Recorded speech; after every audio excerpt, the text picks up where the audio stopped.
What's up? We're going to cover a lot. We're going to cover this interview that Tasha K did with Storm Monroe and more developments in that. So we're definitely going to get into that. We got a full show today, right after the countdown.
All right, so I won't be able to see myself on absolutely on camera. So what I'm gonna do is I'm gonna go on my phone because apparently this internet is just really not working with StreamYard. So I don't know if y'all will be able to hear me in it. So give me a second. I'm gonna go on my phone really quickly, and then when we open up the phone lines, I will come back on StreamYard. So it's apparently something is going on, but we have a full show today.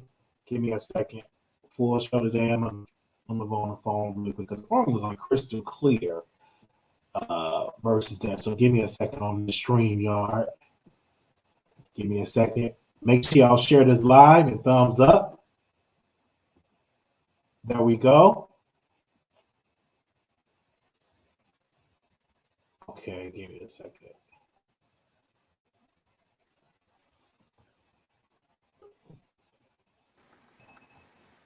All right. There we go.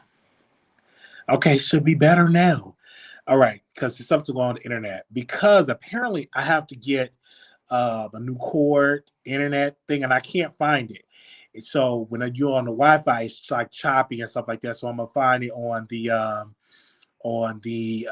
cord, and so I'm gonna go tomorrow and pick it up because apparently I cannot find. I don't know what I did with this cord to plug it up to direct connect.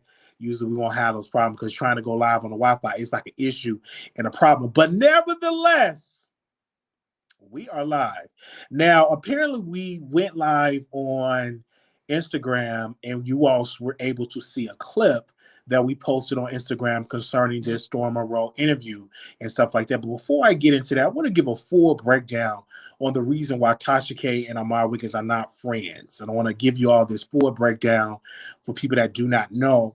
Tasha K and Ahmad Wiggins were never particularly friends. They were friendly, but never particularly friends. We have to go all the way back to 2018, 2019, back in the time where we had the whole situation with, I would say, Mona Simone. Y'all remember that? The whole situation with her actually interviewing somebody. It was a situation. She was interviewing Star Marie.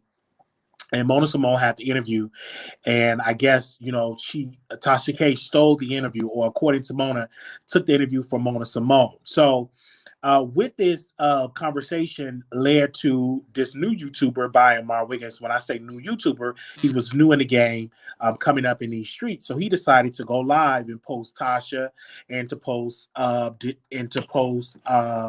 Star Marie on this live. Not Star Marie, Mona Simone. So he pretty much was on the side, pretty much a little neutral, understand what was going on. And this Tasha K person hit the link and she called it to his show. Because this was before StreamYard, this was before any of that entity. You literally have to call in, or he would have to schedule on Skype. But she wasn't on Skype, she just was on the phone.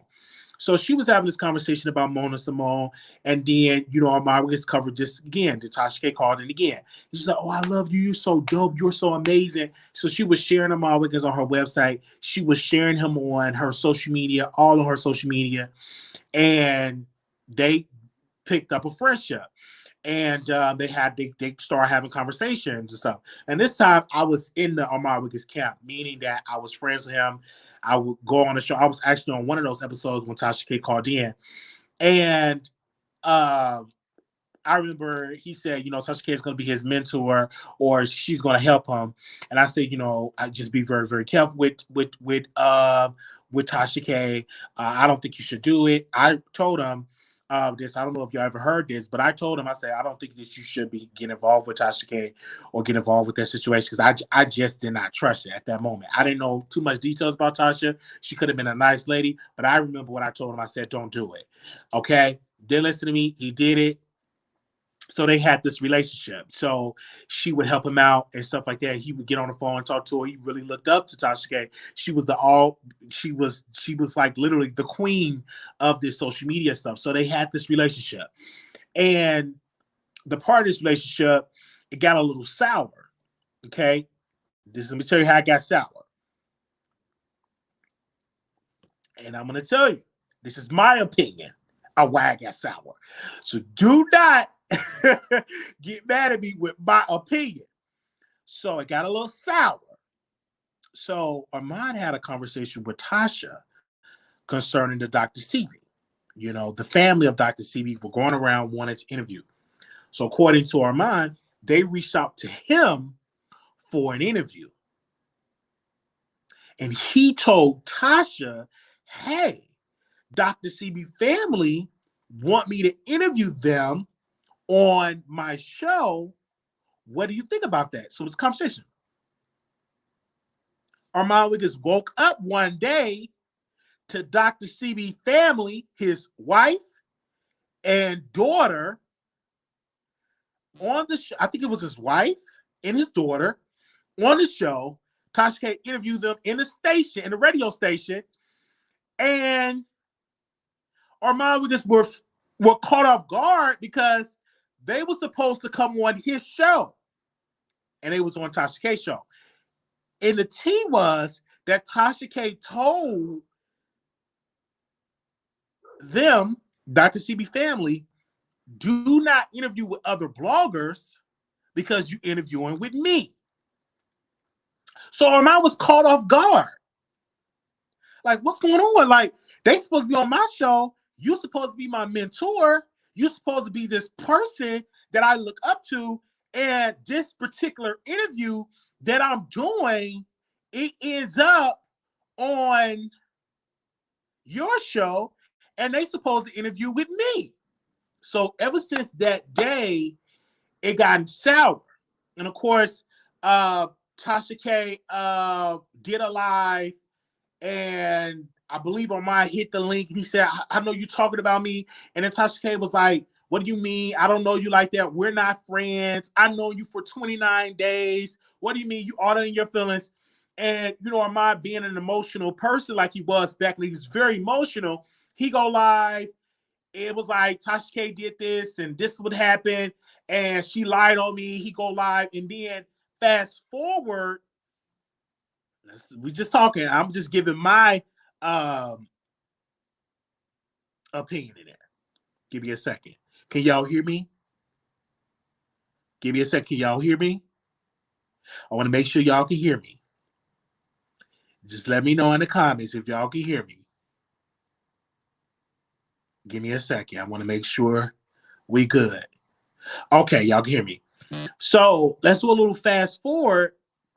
One particular day, Tasha K decided to have gunshots or bombs or gunshots on her live. And Armon Wiggins felt like that she was stealing from him. Remember that. Then it goes to this whole thing where Tasha went live and she said, I'm known for 29 days and this and this. And you have to put me in this because during that time, I wasn't cool with Armon. I was real critical of Armon. I was dragging Armon. I was saying all type of stuff about Armon Wiggins.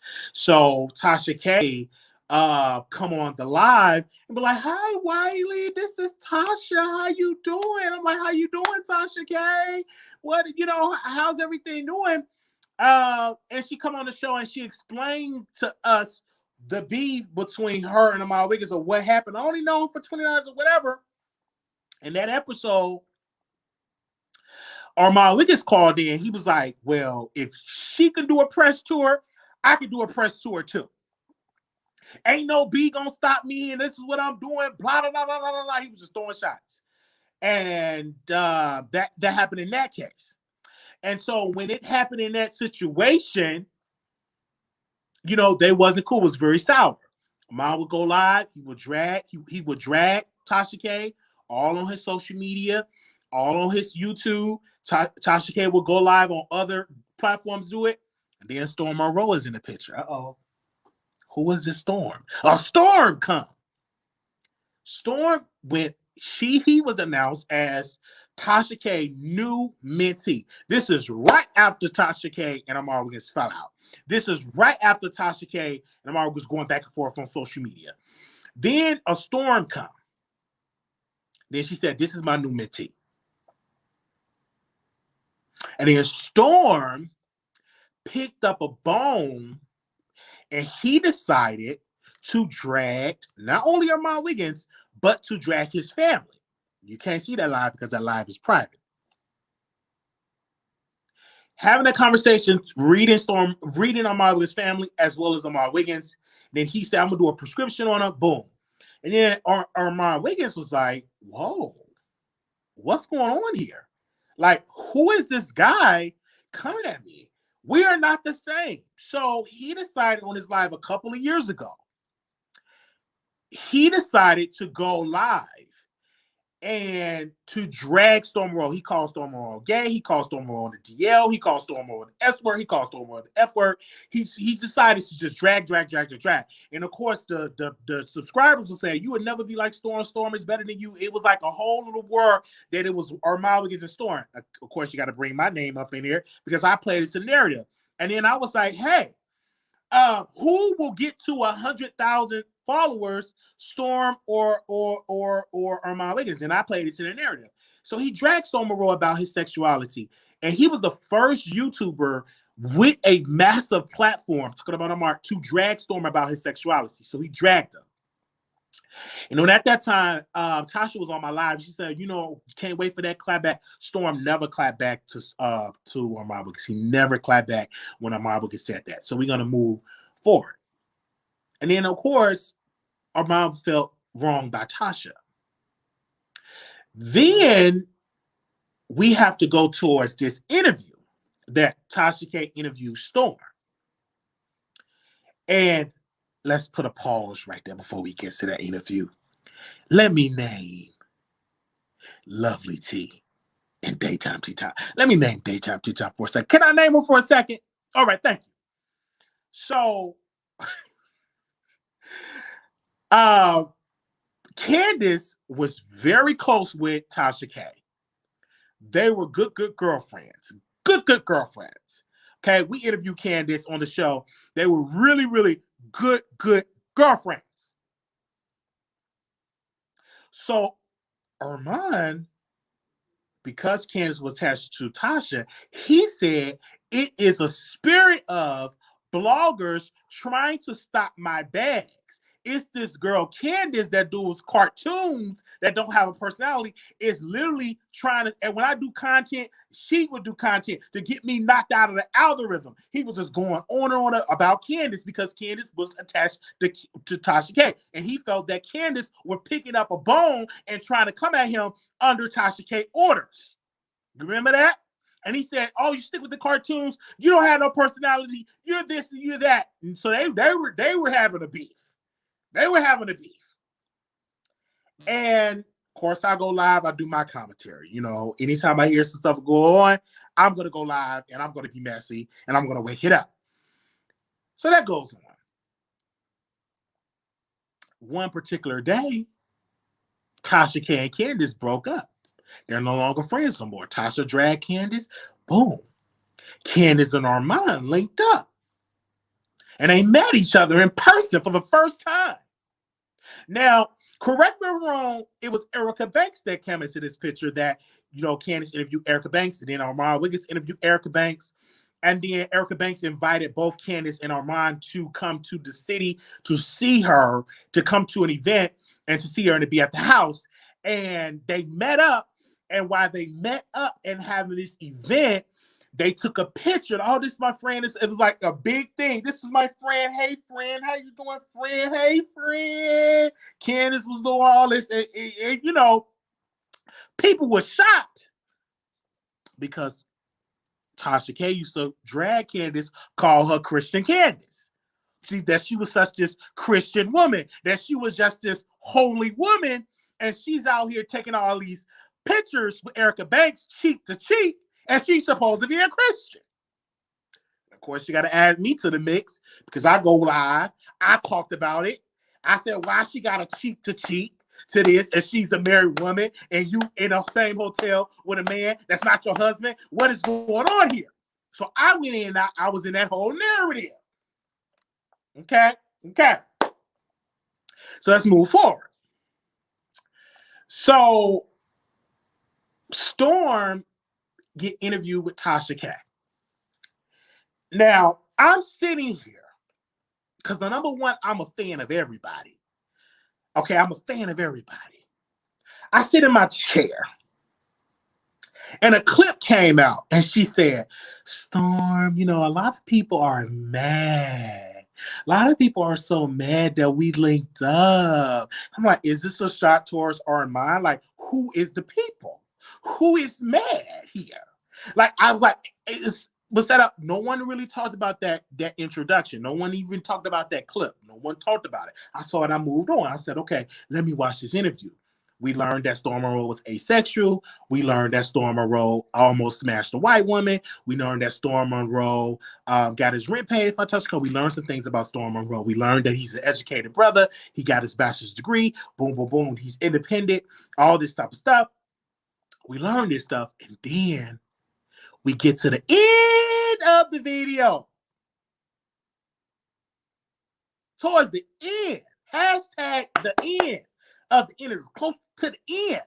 See, when you watch content, you got to watch the beginning, the middle, and the end. Because if you just watch the beginning, oh, Storm said he asexual and all that, you gonna miss out. You got to watch the beginning, middle, and end. So, of course, towards the end of the interview, yeah, Storm, it was this interview with this guy that dragged you, and I know he felt bad, and I told you don't respond, and he called me. Who is the guy?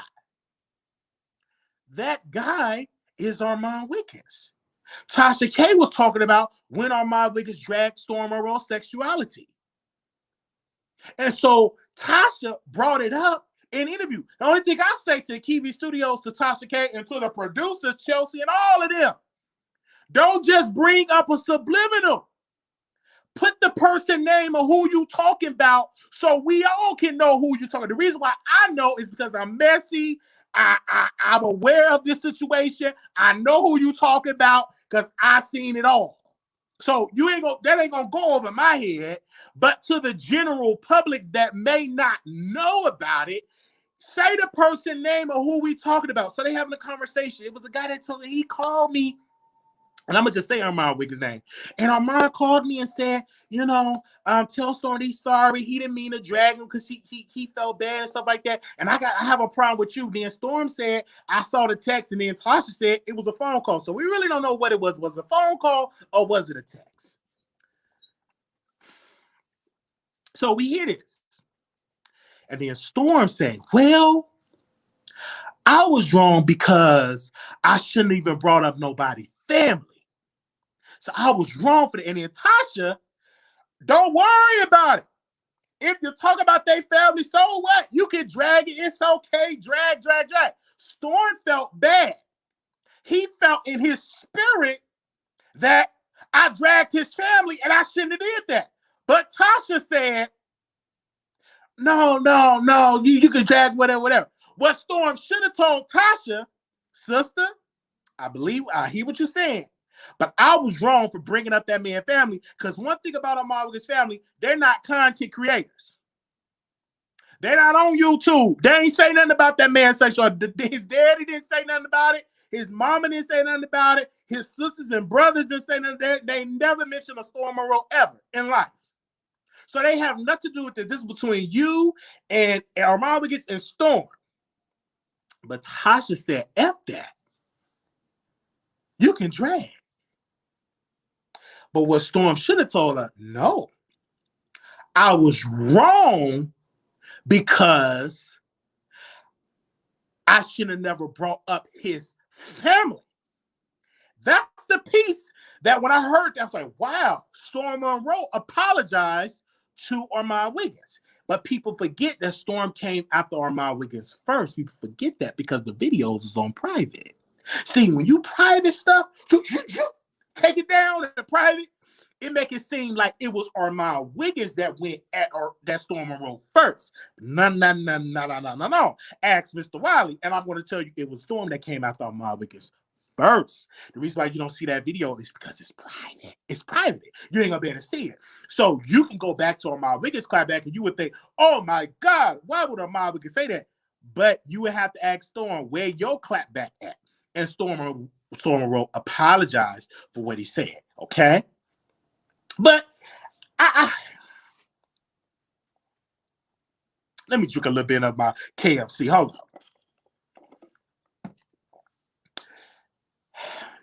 This is where, and I say this with love, even Storm said he picked up a lot of Tasha K bones.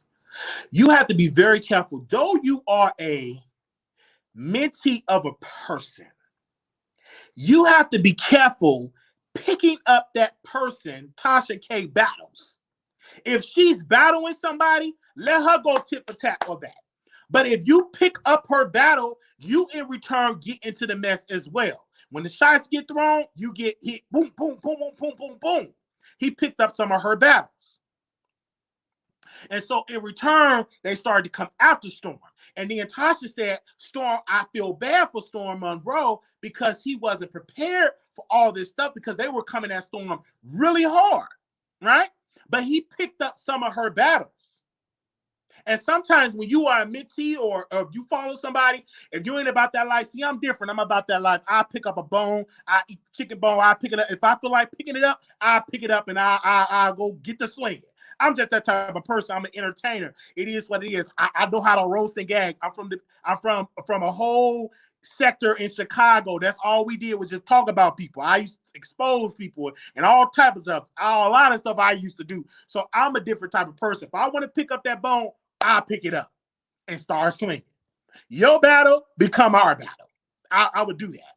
But I think for Storm, he wasn't prepared for that heat that came up in that situation. But the way Tasha K made it seem like with Armon Wiggins, that Armon Wiggins called, oh, I feel so bad. And you know me, I'm drinking some of my KFC. I'm the type of person, if I see something, if I have the source information,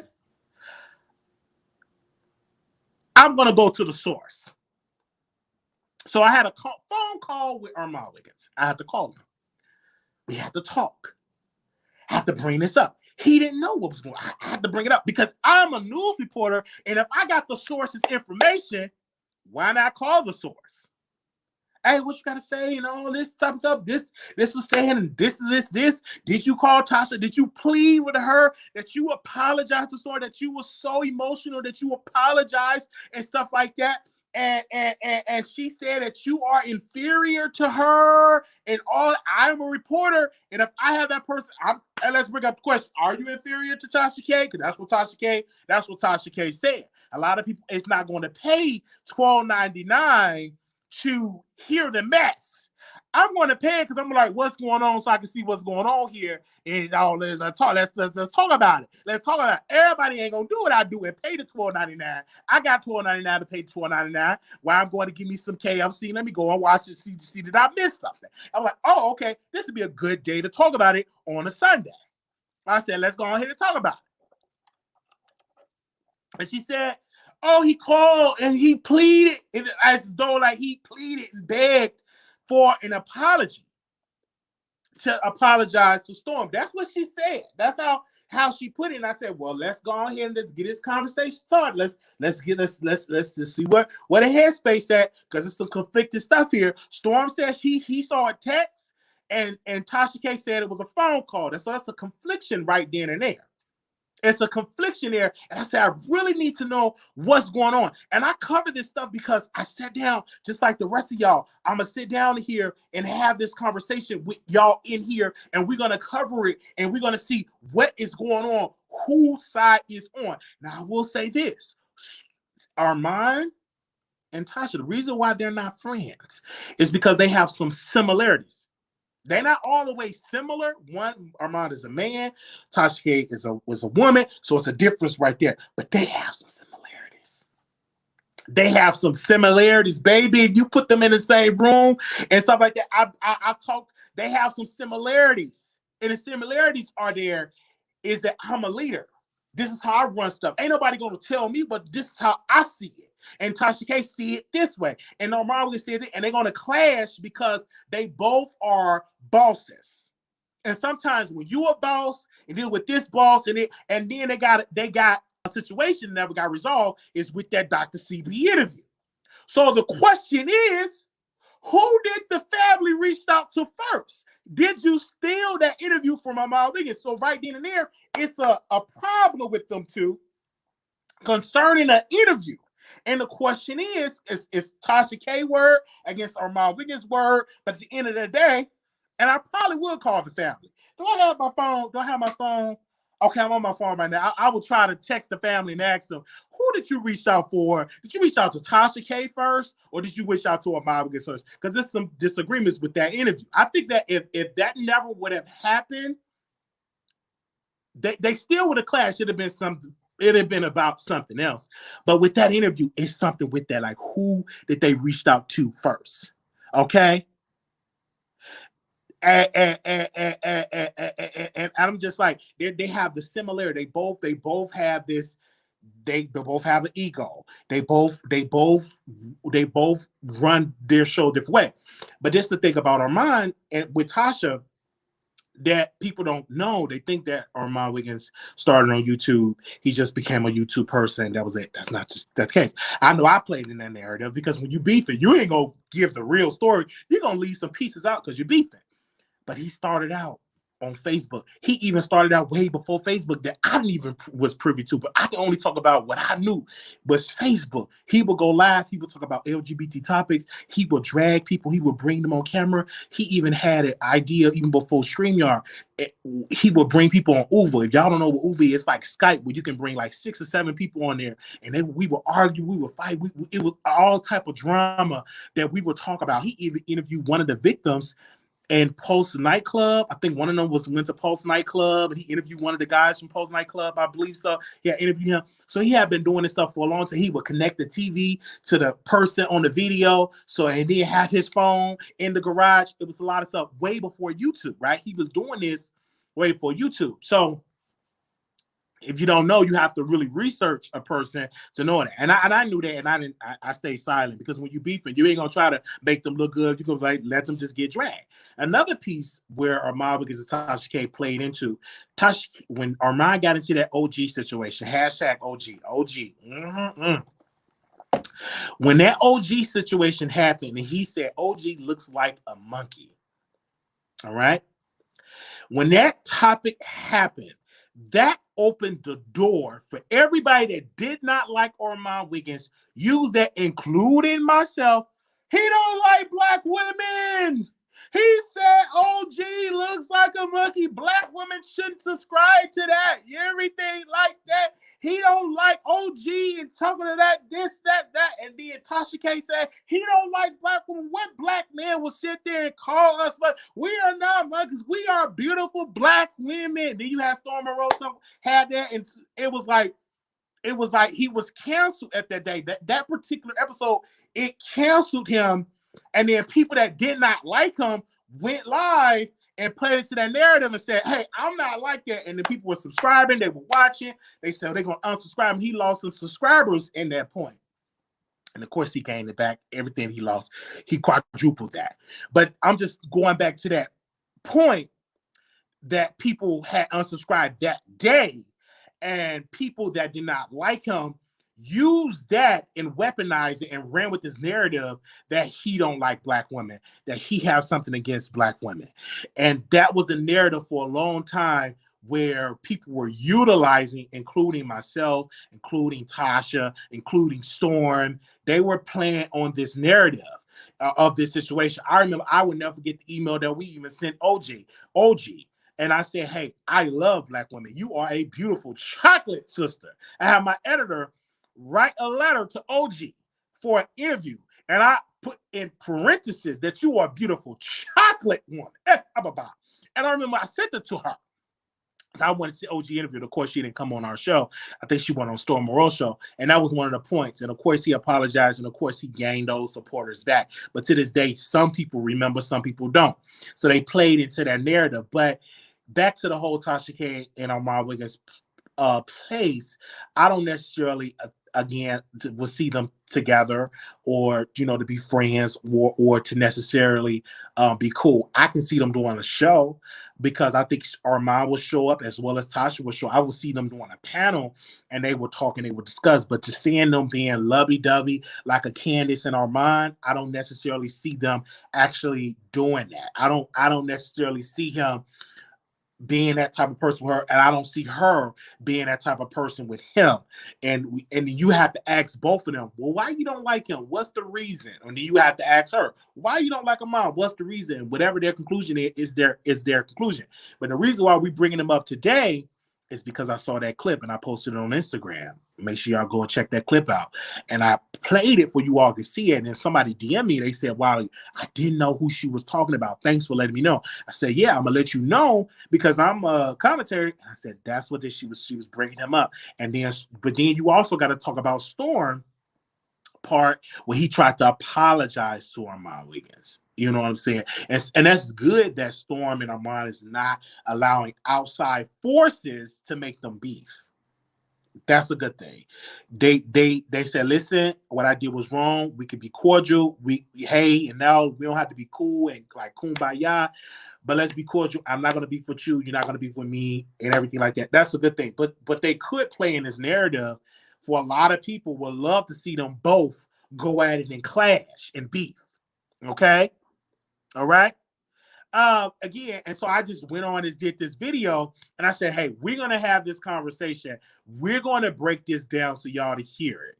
And then I said, I have to bring it down for this sort of people that do not know. And the people that do know, that care, thank you. For the almost 300 people that's here, thank you.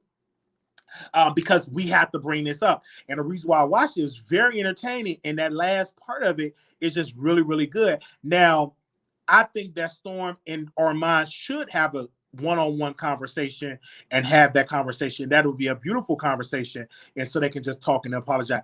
And Tasha K and Armon should have a conversation.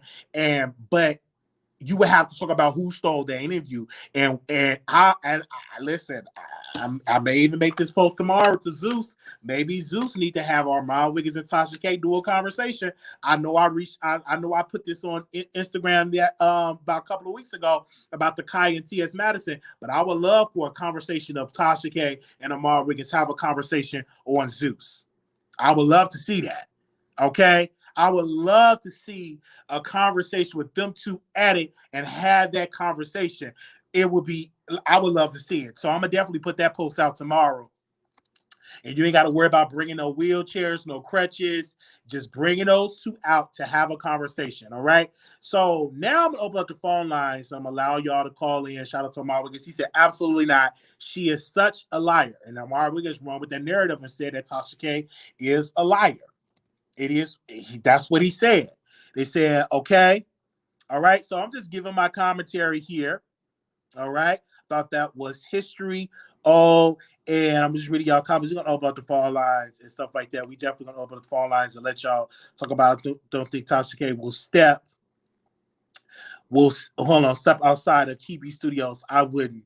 If the check is right, I really enjoy your growth. I'm so proud of you. I remember when you had the air mattress and you moved on up to the east side.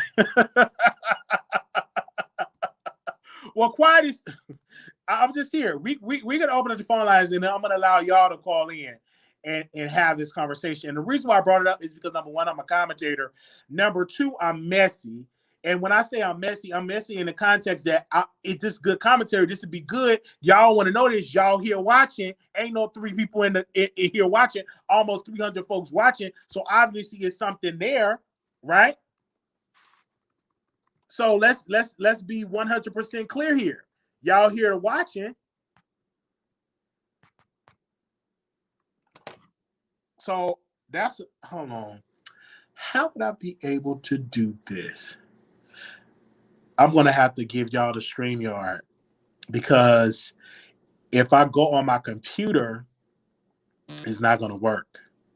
So I'm going to have to drop the StreamYard link. I'm going to have to drop it. Hold on 1 second. Do I have it to drop? Give me 1 second. Because they couldn't hardly hear me when I was live. Let me go back on StreamYard. Let me see. Give me a second, you guys, because I'm trying to make y'all hear that because the speaker wasn't working. Give me 1 second. The speaker wasn't working.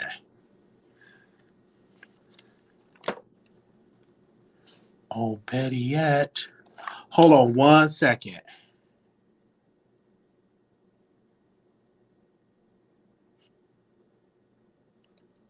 Let me see. Oh, hold on. I'm about to see something. I'm just trying to see if I'm being able to. All right, let me turn this down.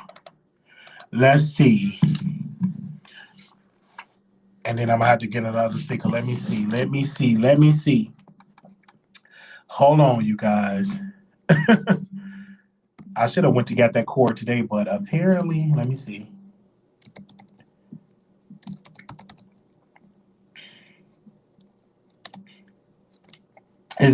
Hold on.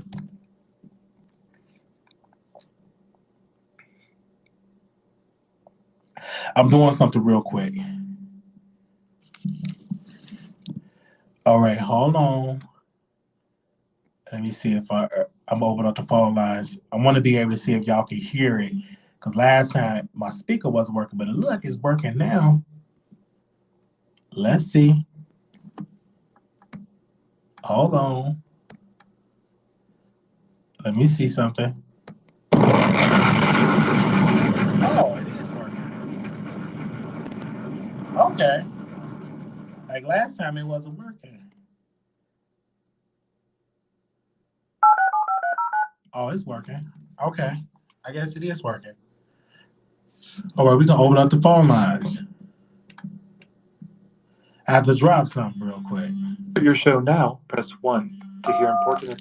Your show is scheduled to start in 25 seconds. All right, 25 seconds, you guys. Let me do something real quick. Hey.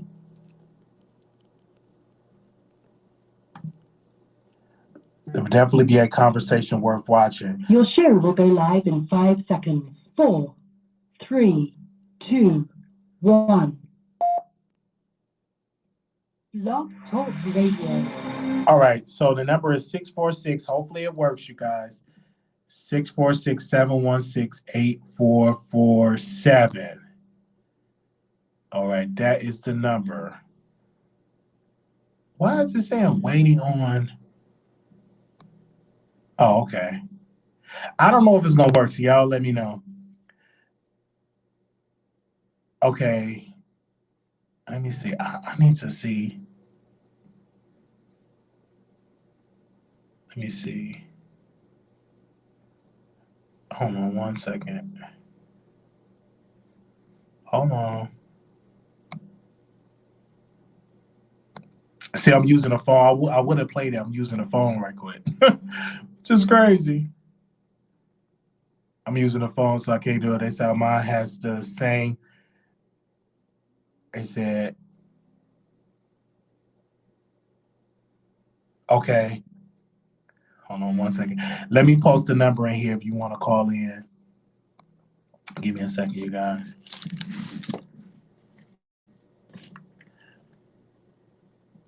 Okay. Hold on. I would have played the audio, but I ain't get her permission. She probably not gonna let me play the. I put it on Instagram. So if y'all want to see, I played it on Instagram. So if y'all on there, I definitely played it on Instagram. And I have that actually, it's in my phone. I'm actually using my phone right now. Oh my gosh. I'm actually, yeah.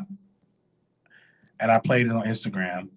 They said, why are you fucking Aniva? Oh, y'all talking about fucking Aniva? No, he's not in the chat. Armon Wiggins is in the chat. All right. So I broke this down because I wanted people to hear this. But if you missed it, and that the reason why I went back into the video because that last part of it is something I wanted to cover. And you heard it here first on the Wiley Show because nobody else covered it, right? People probably doesn't care. People don't have their $12.99, or people, a lot of commentators, since it's on another tier or another platform, they don't want to pay $12.99 to go see it. But we paid for it, and then I said, "Hey, I'm going to cover this on the Wiley Show, and I'm going to have this conversation with you all about this topic." And you gotta understand, it's a lot of YouTubers don't get along because if you even go back to the whole lovely Tasha, that fell apart. Candice and Tasha, that fell apart. So a lot of times people don't necessarily get along with their other colleagues in this YouTube space. It's a lot of friendship. The only friendship that I've seen on YouTube that actually thrived for like years, and that is Kevin and Mikhail. We got a video that's coming on that next tomorrow. But that was like the only friendship that I've seen last over 10, that's going on 13, 14 years worth of them getting along. But lately when people have YouTube ships, it don't necessarily last long because people think this is a competition and that if you win, I'm not gonna be able to win. But once you get mature and once you know that, it would definitely be that type of place. And we'll definitely have that type of conversation. And people are here when we covered it. Just like now, a person in the chat said, your platform will be dead without the talk of Tasha K. This person is responding to Armon Wiggins. So they say your platform will be dead without the talk of Tasha K. Let me fact check that. See, when people say stuff like that, I don't get mad when people say that, when that person said that. When you go back to his top lives, and when people say dead, that means your platform will be dead. That's what they're saying. That's what that person is trying to say. And I always go back and I fact check what a person is saying. So give me a second. Go on the video. Like when a person says stuff like that, you just go on and you check it and you verify on yourself. You go on the platform, you go on their YouTube channel, you go to their videos, and you just scroll down. 80,000 views, 50,000 views, 53,000 views, 29,000 views, 65,000 views, 19,000 views, 20,000 views, 25,000, 40-some thousand, 60,000. So correctly, that person that said your platform will be there is far from the truth, but they put stuff out there and they just be trolling. You can easily verify this information. That's just not true. And none of the topics are talking about Tasha K. None of it. Probably about one of the videos that I've just gave you a amount of views is talking about Tasha K. Maybe one. So his platform is thriving without Tasha K. I'm just really letting you know that. I just have to fact check you on that. All right. He's doing, and that just facts. So you fact check. But if you beefing, I could be like, well, let me come on out and let me say that too and all that. Yeah, when you beefing, you won't necessarily give you the truth. You will leave that out. But when you're not beefing and you just sitting here, and you can just very, very fact check it. You see it. The proof is in the pudding. Okay, the proof is in the pudding. That's what I'm saying. I just said it. He only talked about her one time. Just to exit out, all of the views on here is just way, way important. All right. I'm just letting you know that. Just letting you know that. Okay. I'm just letting you know that. I'm just letting you know that. They said, cut the BS. Ahmad is jealous of Tasha. Stevie Wonder can say, I don't think he's jealous. I know he's not jealous because number one, he's on YouTube. He get paid the same day she get paid. He have high quality content, like she have high quality content. He have interviewed celebrities. He have the connection with Cardi B. I don't think he's jealous because if he did not have all these accolades and he would just talk about Tasha K all day, every day, then I can see your point. But in reality, he have his own identity outside of Tasha K. The man actually did a performance with MC Hammer. The man went to a performance art school. The man did Facebook videos and interviewed people and stuff like that. He isn't jealous at all. I felt that it was a wrong done. Now, whether Tasha wants to admit it or not admit it, according to Armon, he feels that something went wrong with that interview. That I told my mentor, and my mentor stole my interview. That's the root of the problem right there. See, I'm going to give you the root. Stole my interview. And I told her this in confidence that I want to interview Dr. CB family, and she stole it from me. That's the root of their problem of an interview that was stolen. That's the root of that. And if that ever get resolved, I think they could be cordial. I'm just letting y'all know that right now. All right. I don't think that he's jealous of Storm. Let me tell you why. Can I break that down? You bringing this point up. Somebody said he's jealous of Storm. And he's not jealous of Storm. Number one, Armon get invited to celebrity parties. Number two, he gets a lot of views on his platform. Number three, his quality is a subpar up there. His quality is the best. One of the best in this sector of YouTube. When you talking about the lovely Tasha, Nikki at Night, all these people, he's not on StreamYard. It's a whole production on his show, and it's just definitely great. I think people put that, he's jealous because Storm will have more subscribers and wish Storm have more subscribers. But that does not mean jealousy. When you look at influence, look at the coverage that Armon Wiggins get. He gets Jasmine Bray. He's get all these coverage on his platform. When you talk about Cardi B, anytime he cover female rappers, people will come at him and they will Twitter down there. They're not Twittering Storm Monroe. They're putting Armon Wiggins on Twitter. And this ain't nothing I'm kissing his butt. This ain't nothing I'm doing any of that. I'm just looking at it. I'm looking at one part, and you can go on Twitter. You can see this. When I Twitter Armon Wiggins' name on there, I see 50,000. Okay, I see a lot of people talking about it. When you type in Storm Monroe, you don't see Storm Monroe name on Twitter or people adding Storm Monroe. Go do it yourself. Don't just believe my word. Go do your homework. Do your homework right now. Go to Twitter. Type in Ahmad Wiggins' name in Twitter. Tell me what pop up and call in and let me know what pops up.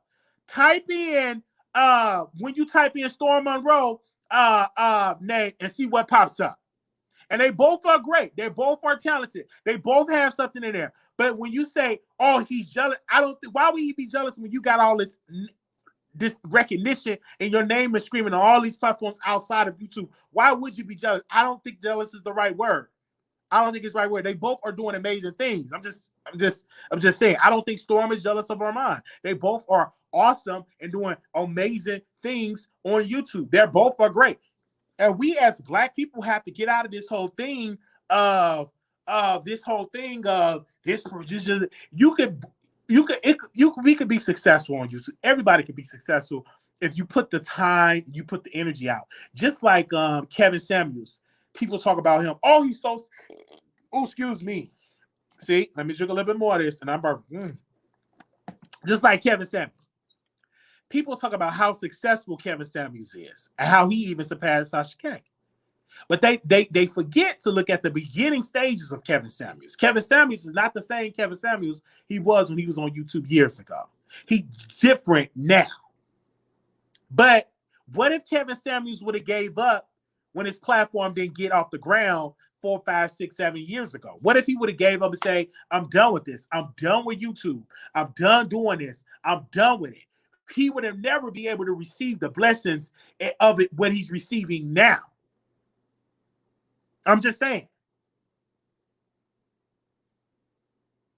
So when people put this stuff out there, I'm like, it's not true. Like, nothing against Storm. I don't know Storm's journey of being a media personality outside of him being on YouTube, but I can tell you of the media influence and personality that Armon has before he came to YouTube. Why? Because I was there. I was on Facebook. I was on the phone calls. I was there. I was on the Uvu. I was there. So of course I can testify of his successes on Facebook. I can even break this down. Armon was so popular on Facebook that they used to put commercials in his live. In his live on Facebook, they used to put commercials in his live on Facebook.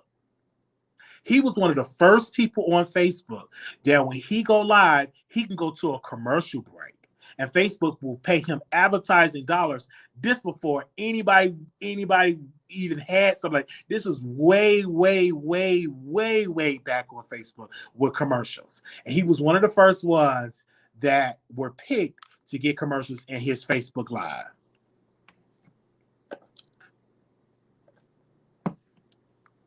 And another person said in the chat, I'm reading here and I'm responding to this. I got time today.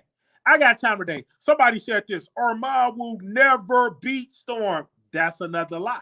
Let me break that down. You cannot put never, because they get, when you look at Storm numbers and Ahmad Wiggins numbers, they get similar numbers. Now in this quarter, if you look at it of this month, they getting some views around the same amount of views. So they both are winning. So when people put statements out like that, I would call it just false, because they both are successful. Why couldn't I be like, oh, they both winning? Why can we not just put that out there? Because I'm looking at the numbers. I'm on my computer right now. I'm looking at both of the numbers. They're getting the same amount of views this month. Both. So that never is just have already happened already. They are already competing with each other if you just look at the numbers. And they're both successful. They both are successful. I'm just like, yo, what the problem? Like when people put stuff like that and we just having this conversation. I know y'all don't like that type of conversation, but we just having this conversation because these are the questions that you put up, and these are the type of topics that I don't necessarily sometimes have time to respond to. But when I see it in this feed, I will respond to the comments. I will. And I might have his entertainment, and I'm biased. And let me tell you why I'm biased. It's because I knew Ahmad before YouTube. I'm biased. So maybe y'all can call in. Y'all can say who is more entertaining, Storm or Ahmad, because that's a good question, because everybody have their own way of thinking. I think Ahmad is very entertaining because I can watch his content just like that. He's a very entertaining guy. He's been that way even before he had the lights, the cameras. He just had that it factor. Some people just got that personality factor. He has it. Whether you want to believe it or whether you want to believe it or not believe it, but it is. Most people that's over here watch his content. Who in here never seen Ahmad Wiggins' video? Let's just be honest here. Who in this live never? And I'm in my clothes. So I got another video to do. Who in this live never, ever seen Ahmad Wiggins' video? And if you're saying that, you will know now. You're going to go and look. Who in here never watch? Who in here never watch? Who in here never watched this video? Who in here never seen none of his content? Never seen that? Oh, let's see. That's it. Somebody say, I haven't. Well, you're going to watch it today. You're going to go see it today. Okay. They said both are good, but Storm effect seems forced when Ahmad comes on show. He had that type of personality. You know what I'm saying? They're two different guys. Their approaches are two different ways. How I look at it, and I'm just on the sidelines. Okay. Ahmad is just natural. It comes naturally. Storm is a student of the game. He comes as an educator. That's how Storm comes in.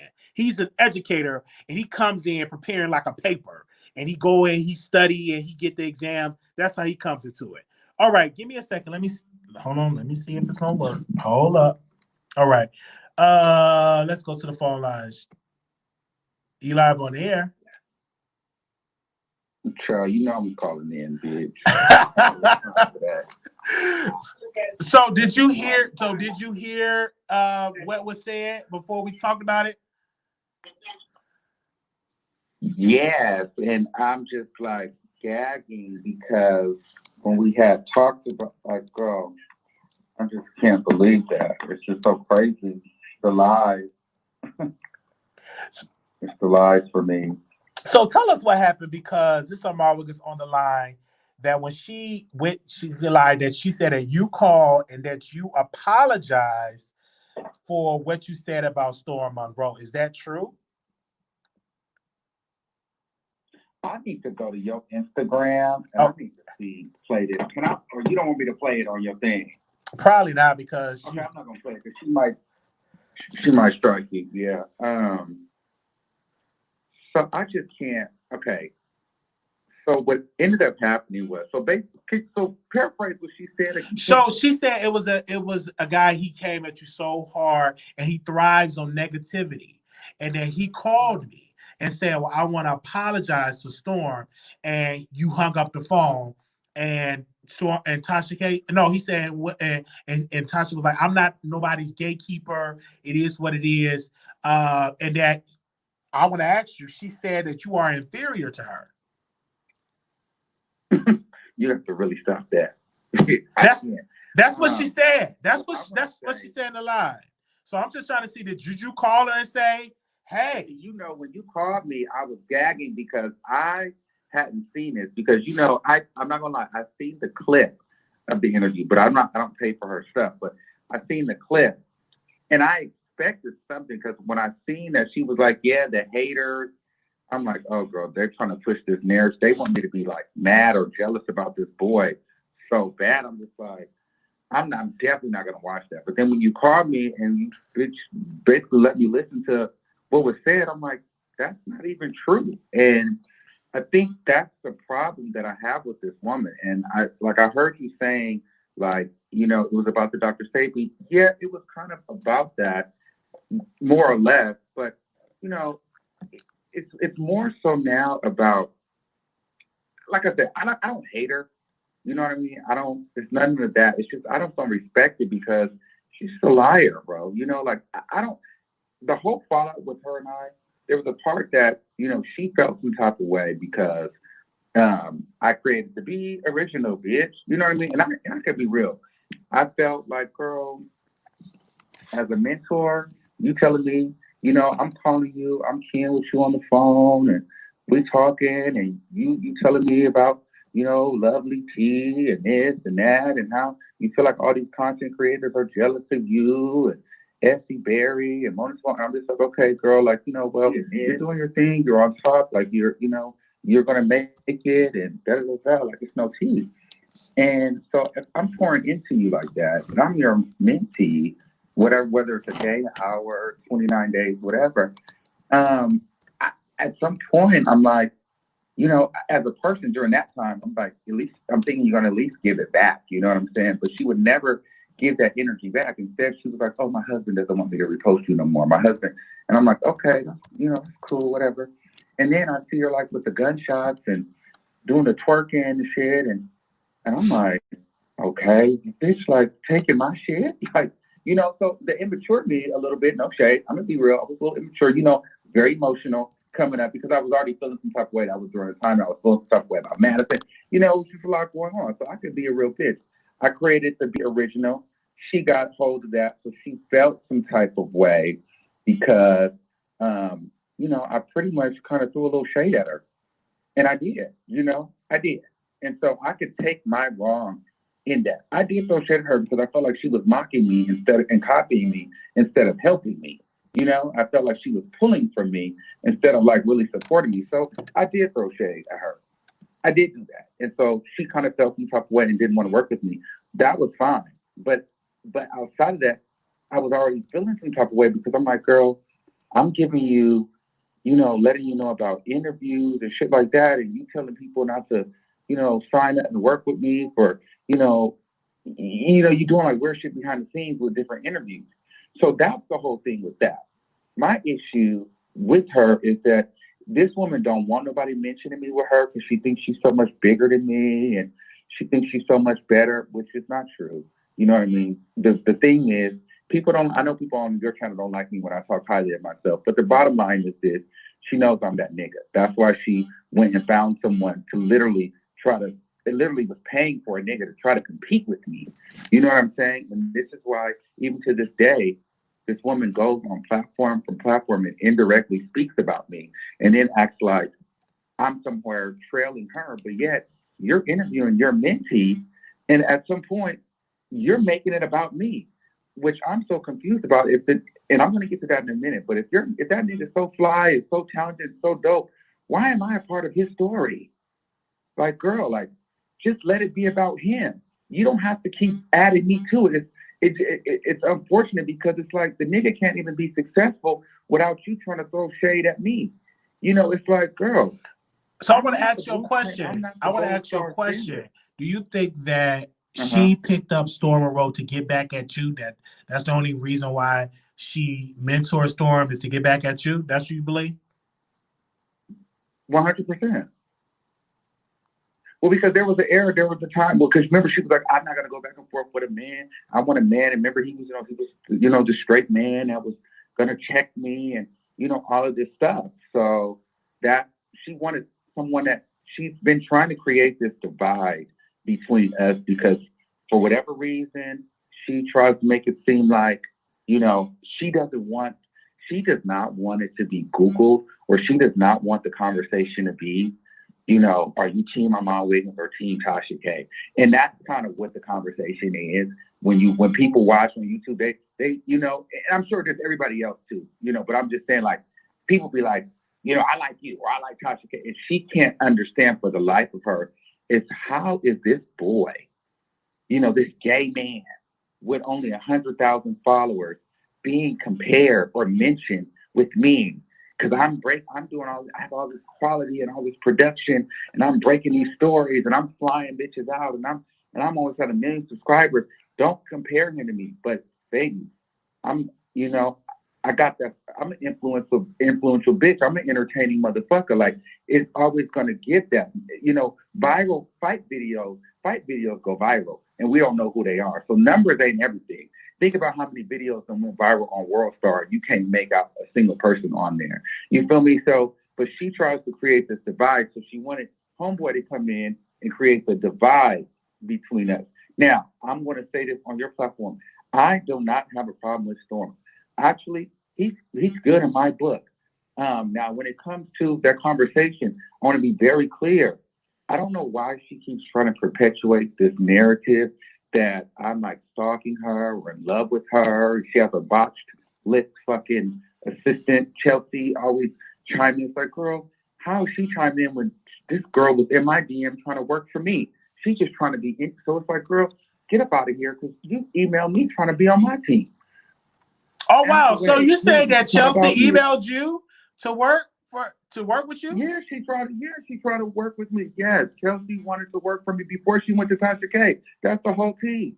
Dare her to lie. I got the email. Girl, yes. She should. And guess why I didn't hire her? Guess why I didn't want to work with her? Why? I mean, first of all, let's be very clear. Why would I want to work with a person that goes and writes a book on their former employee? That's messy as fuck. Oh, wow. I didn't know that Chelsea reached out. Freaking out.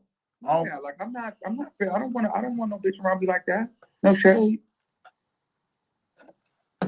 Wow. So yeah, that was that.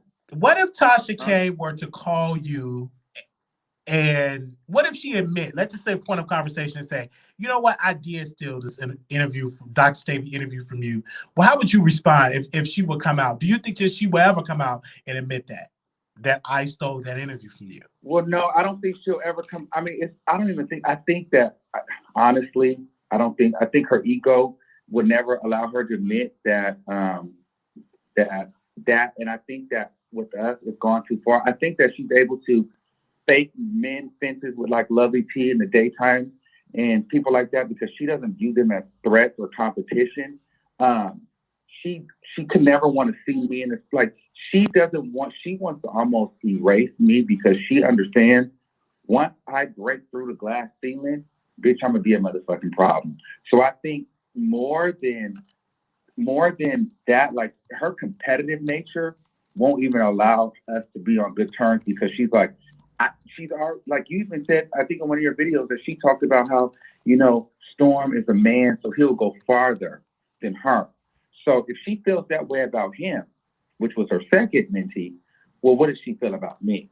You know what I'm saying? Like, you can't feel that way about one and not feel that way about the other. So, but the thing is, girl, it's already given like, I don't want to give you no look because I already see, bitch, day one, I didn't even tell things that I paid for other niggas, cameras, rent, apartment, whatever, nigga, she ain't paid my rent. She ain't paid my, and it's no shit, and I'm gonna get to it. She ain't paid my rent. She ain't paid for my apartment. She didn't even tell me what camera to use. Guess what? I should still look better than half the niggas. I'm still, even though I'm not, maybe even niggas have more followers than me, but I ain't that much farther than behind. And I done did this with no help. You feel me? So could you imagine if I had a bitch grandmama shit? You know what I'm saying? Like, what would that look like? But I say that to say this. I want to get back to the real conversation. The Jaguar, I called Tasha K. This is why we're here, because I think this needs to be very clear, because she's such a liar. I called her because during this time, there was a Jaguar Wright, James Wright, Chanel. It was some boy, I guess, speaking out, and they were trying to say that somehow me and Tasha K were trying to say that James Wright was some sort of pedophile or something, and they were trying to say that I was aiding a pedophile or or some kind of, abuser or something. And I was like, okay, I don't mind the dragging and the weird shit, but I'm not about to sit here and I don't play with no sexual allegations. So I called Tasha K like, I don't fuck with you, bitch. I don't know. I can't remember if I called her or texted her, but I'm like, girl, what is this? Me and you didn't plan shit. I don't fuck with you. So you need to nip this in the butt. I don't know what's going on with you and Jaguar, right? But I'm not involved with this James Wright Chanel shit. So don't play with me. That's why I called her. Then I brought the Storm Monroe thing came up because I had seen something. I cannot remember exactly what it is. I seen something where somebody was like, "Why didn't you respond to Armon?" or something about Armon, or what? Or do you regret anything? He basically said, "Listen, I don't want no smoke with old boy. One thing I did do, I regret going at his family, at his dad, or like I did something that wasn't right. I regret doing that. I don't want no smoke with him, and I wish I would have never done that." I heard that, and I'm like, nigga, I'm done. Because I never had a problem with the boy. Like, what I look like beefing with a nigga that don't want to beef? Like, we never had no issue. I don't know him. I never had a problem. I could fuck with him and be cool, and we can move. I mean, shit, I've dragged daytime. I've dragged TS. But guess what would happen? We got on the phone. We both admitted, like, yo, we did some shit. I did some shit. You said some shit. And let's move it. Me and you, Wiley, we've had, Lord knows, we've had years of fucking death. But you can admit when you're wrong. I've admit when I'm wrong. You know what I'm saying? As adults, as men, you can be like, all right, that was a time. I feel like that was a time for him in that era where, he was doing what he had to do to grow his channel. You know what I'm saying? And he felt like he needed to, take her battles. That's no problem. I get it now, and he understood what that gave and what that came with. And so we exchanged. I dragged him, whatever. And so he basically indirectly apologized. So what I said to her, I said, oh, and by the way, let Storm Monroe know that I don't have a problem with him. My problem is actually with you, but him and I, we're good, because I could tell he said he didn't want no smoke. So why am I go here and be beefing with this man if he don't want, like, I'm not gonna I'm not no hater. I'm not jealous of the nigga. Like, I don't want no problem. I don't need unnecessary beef. So if he could say, you know what, man, I didn't mean to come at your dad like that. I'm not gonna hold that over that nigga head. At least he was admitted to shit. At least he was a man enough to be like, I was wrong for that. And then he did it. Like I said, I respect Storm. What I thought was late was the fact that Tasha K tried to make it seem like I called her like I was in bed thinking about Storm Monroe. And, you know, like, and I just gained so much respect for him because he didn't stoop down to my level and beef with me. That's not what happened. But I'm not even finna channel her energy and have her have me in this phase where I'm like low-key insulting Storm because she likes turmoil. Because even when he said, well, when he tried to take responsibility for what he said, she shut him down and told him no. And you know what that told me? That told me there's an insecurity there with her. Now, Storm knows, you know what I mean? From a distance, we won't ever we don't have to have a relationship, but he's smart enough to understand what's what and the communication beyond her. She's in the middle. She does not want, she acts like she wants like camaraderie and this, that, and third, but she would never want us to be on the same page and cordial. She would actually prefer there to be discourse between him and I. I don't have a problem with him. I'm not jealous of him. I actually fuck with him because he was man enough to tell me to basically say, bro's good. And I'm not some bro is good. Like if I see that nigga, like there was a point in time I'm like, bitch, I want to fight him. But now if I see him, I would go have coffee with the nigga. You know what I'm saying? And talk to him. And not about her. You feel me? Like I don't have a problem with him. Because he already understood what's what. And we've already kind of felt like I feel like he understood where I'm coming from. But I feel like with her, it's so nasty and it's so sad and she's so insecure that she would still want to beef between us. That's late. Because, girl, you're the problem, not us. You have the insecurity. We're good. You still want there to be animosity. You still want there to be this beef, and it's like it's not there. Do you feel like this situation with the whole Cardi and Nicki that they being compared, that you and Tasha, or that you and Storm will be compared like Cardi and Nicki Minaj? Do you feel like the public will do that? Because they always bring it up. You're not on Storm Monroe level. You're mad because Storm Monroe got more followers. Do you think that you will always be compared to Storm by the public? No. I don't think so. Respectfully, no. I think people would try to do that. I think, unfortunately for him, people try to use that as a weapon to hurt me when they feel like they have nothing else. You know what I mean? Because he has more numbers. But, I mean, I think that only comes from people that are like subscribers that, you know, have been kicked out of the castle or somebody I said no to. You know what I mean? Yeah. I don't think, like on an average, I've never seen in my comments somebody, you know, oh, some Storm shit. I don't see that. Like I don't see Storm just on the day. I don't see him. I don't see him on nowhere. You know, it's not like no shade like that. I don't see him. You know, so I don't think that I'm just going to be getting compared to him because, well, you gotta understand, like. I don't know, like I do music, I dance, I got 2 songs out, I do my thing. Like even if you try to compare me to him, I think we have different strengths, you know, and different weaknesses. And so I think that we're not the same. We can't be compared. Now, if it's a conversation of we're bringing in Tasha K, of course I'm always going to get to compare to him. Of course, that's the thing that they're going to say. Oh, well, you know, well, he got this, and he's doing more than you.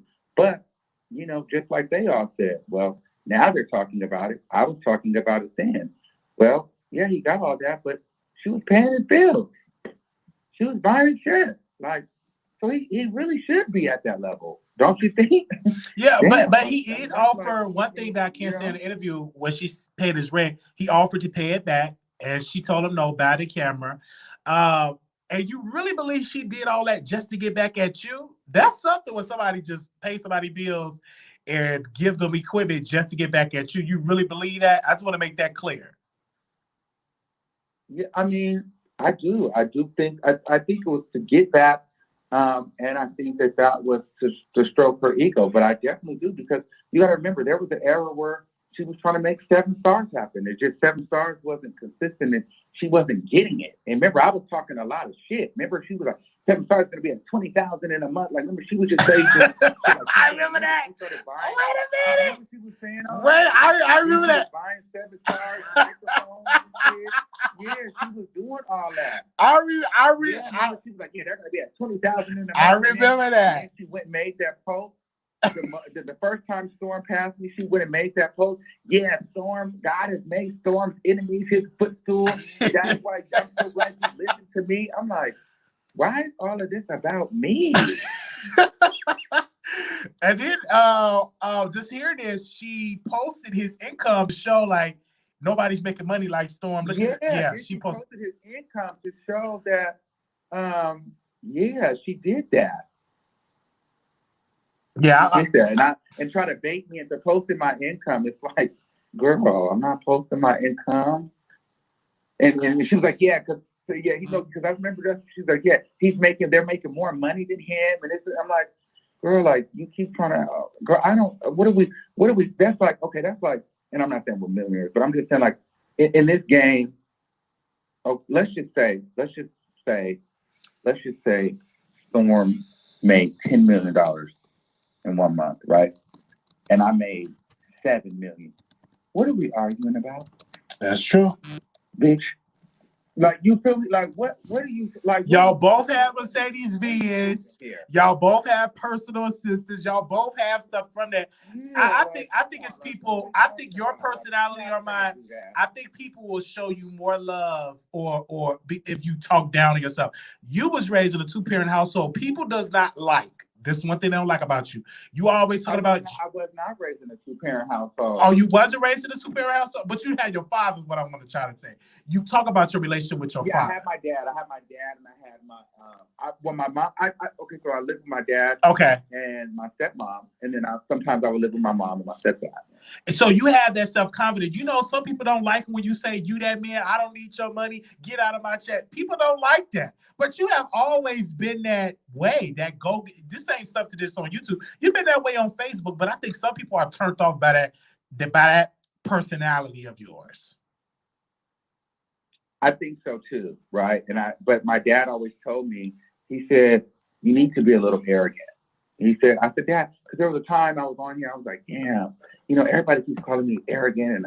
And I was even talking to Madison one time. And I was like, fuck, everybody keeps calling me a narcissist and this, that, shit. And she was like, you need a little bit of narc in you, and my dad said, good, embrace your arrogance. And I was like, you know what? I'm going to, because it's like, I'm not going to sit here and get into a space where I know that I've had sleepless nights. Wiley, you know that, bitch, it took me forever to get over here. And it took me, and I was quitting.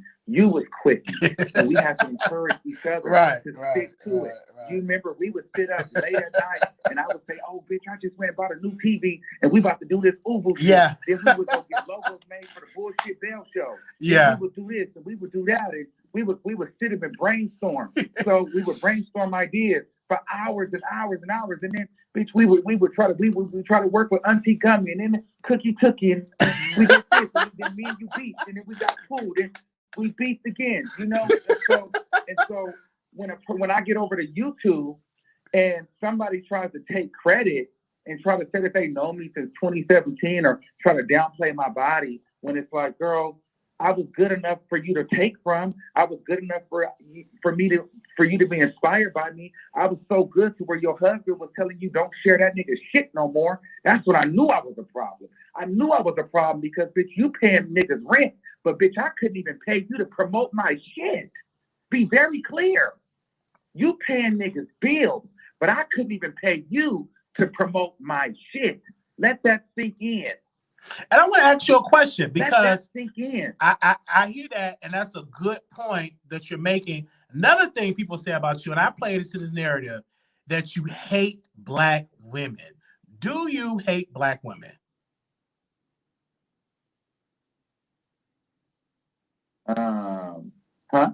That's a narrative that people say that you Do I hate black women. So I want to ask you, because you get this, oh, he hate black women, he hate black. Do you hate black women? Okay. I'm gonna answer that question, but I just want to get back real quick. Okay. To the thing though, as far as you know, the arrogance part, because I think people need to understand. I worked my ass off for this. You know what I'm saying? Like, I didn't really get a lot of handouts, and when I was growing up a little bit, in this, I was very emotional, which I would go off and I would feel away because I would feel slighted and little things like that. So, when you trying to build and then you finally, the shit happened for you, you know what I mean? And you start actually doing it and you got forces working against you, and constantly trying to make you feel like you not nobody, or trying to tell you that, I made you, or just whatever it is. And then you got your own inner demons that you're battling, and then you overcome them, and you're doing well and you're prospering.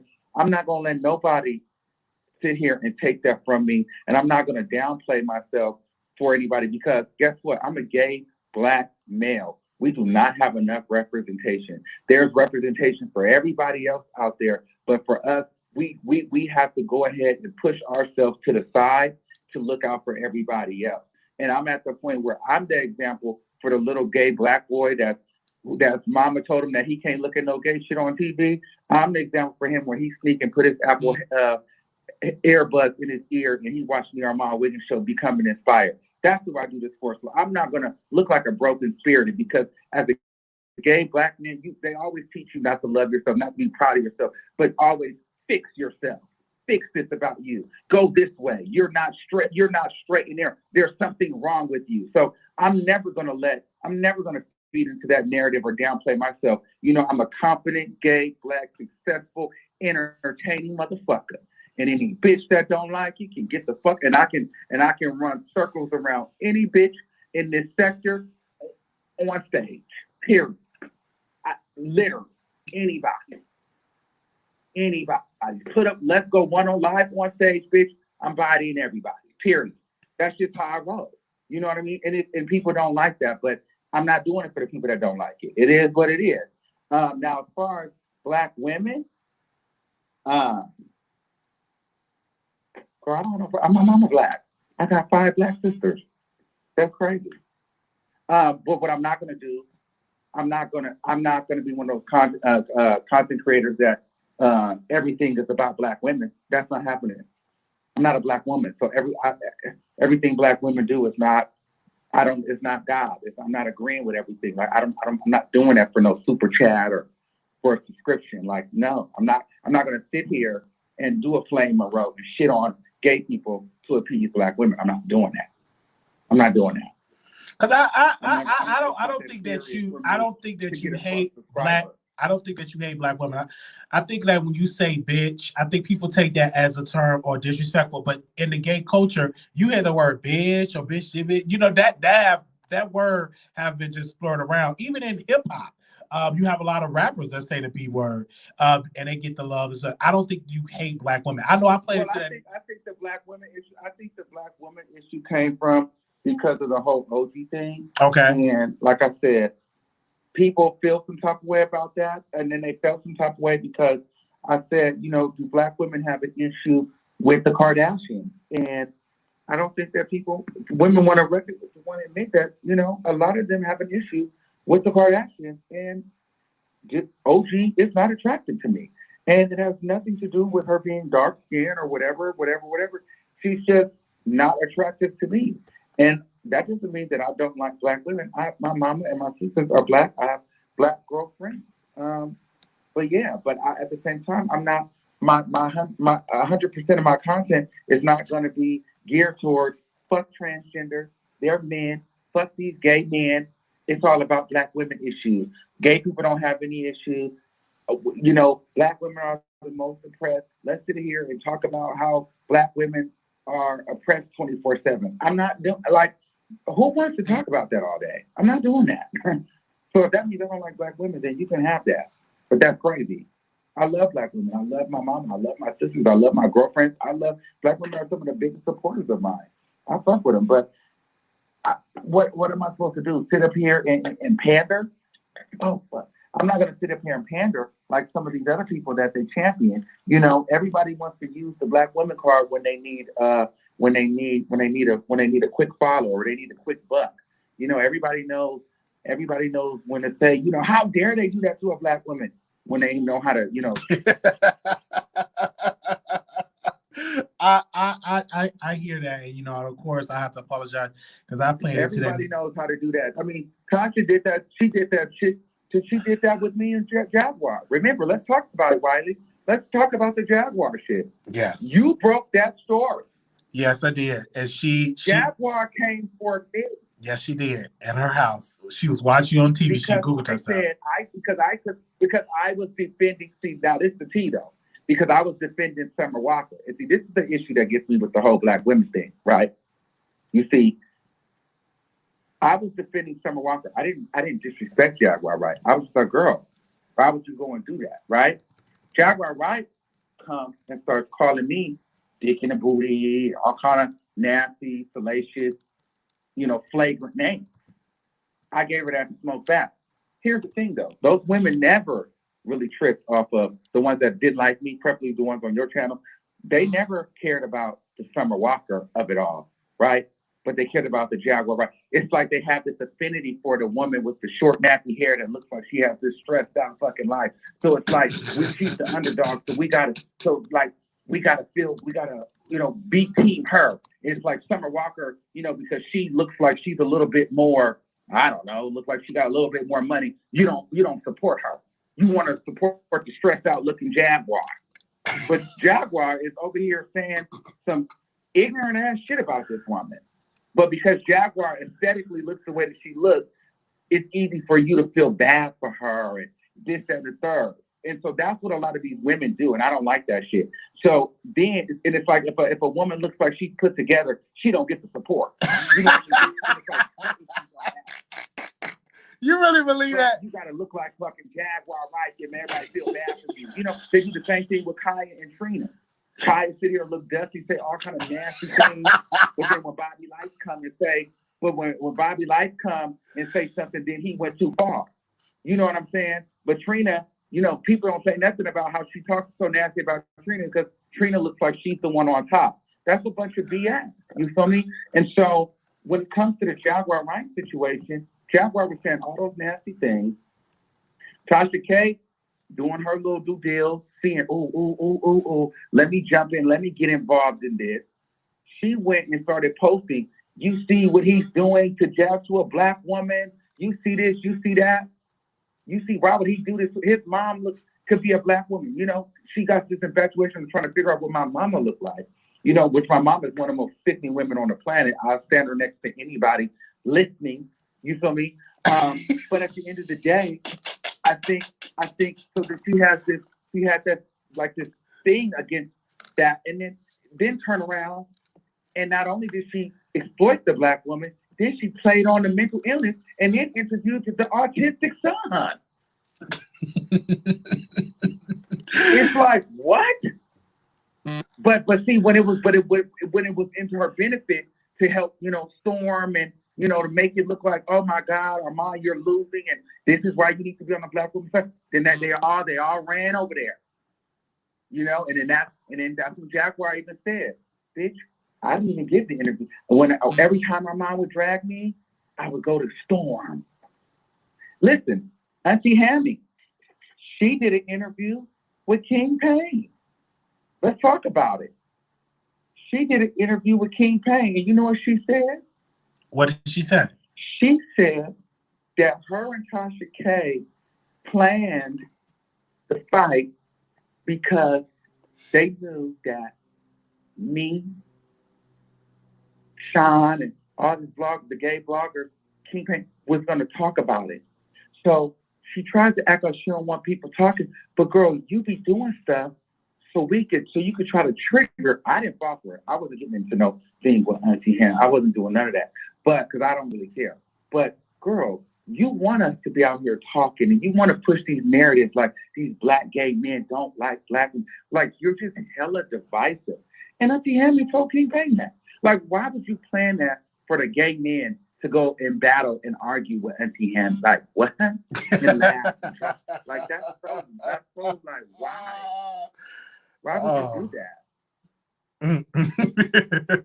Like, why would you do that? You're so big. You're so rich. You're so booked. You're so busy. Why are you doing amateur shit like that? And you didn't, of course, you did not fall for that at all. Some people in here they feel like they said, well, Armon, he feels some type of way when it comes to women. But at the end of the day, I can't hear you. Can you hear me? I'm sorry. Can you hear me? One more time? I can't hear you. I'm sorry. I can barely hear you. Say it. No. A lot of people look at you and they say, he just come at women so hard. But you're not a woman. You're a man at the end of the day. So you have your own opinion about women. But I feel like they want you to pander to them. You say you're not going to pander towards women. You're a gay man. No, it's not even that. Like, let me tell you something. When I talk positive, it's just like, okay, it's just like what did the girl Tasha say?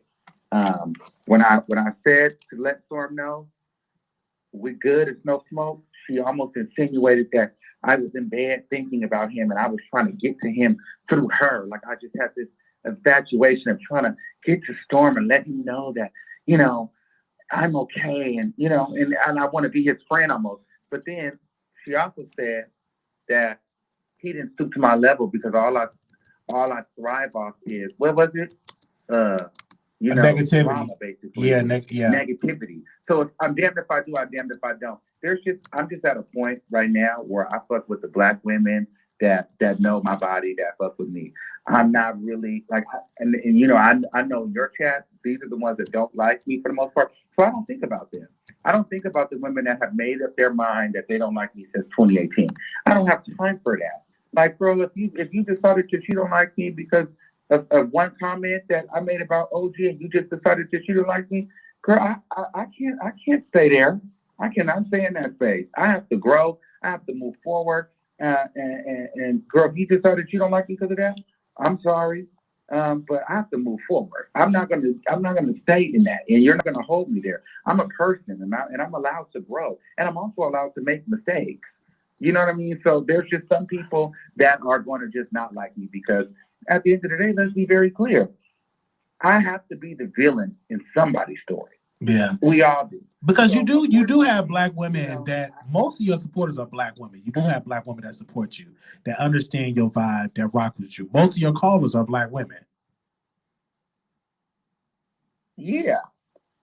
My thing is this. You know why I can't, why I can't really get into that? Because I also get into the fact of what about the white women that's in my chat and the Chinese and bitch, I be going in on everybody. Guess what? They call me, they text me, it's no problem. You know what I'm saying? It's like I don't only have black people that follow me. One of my best moderators is white. And she literally endures all the white people slander.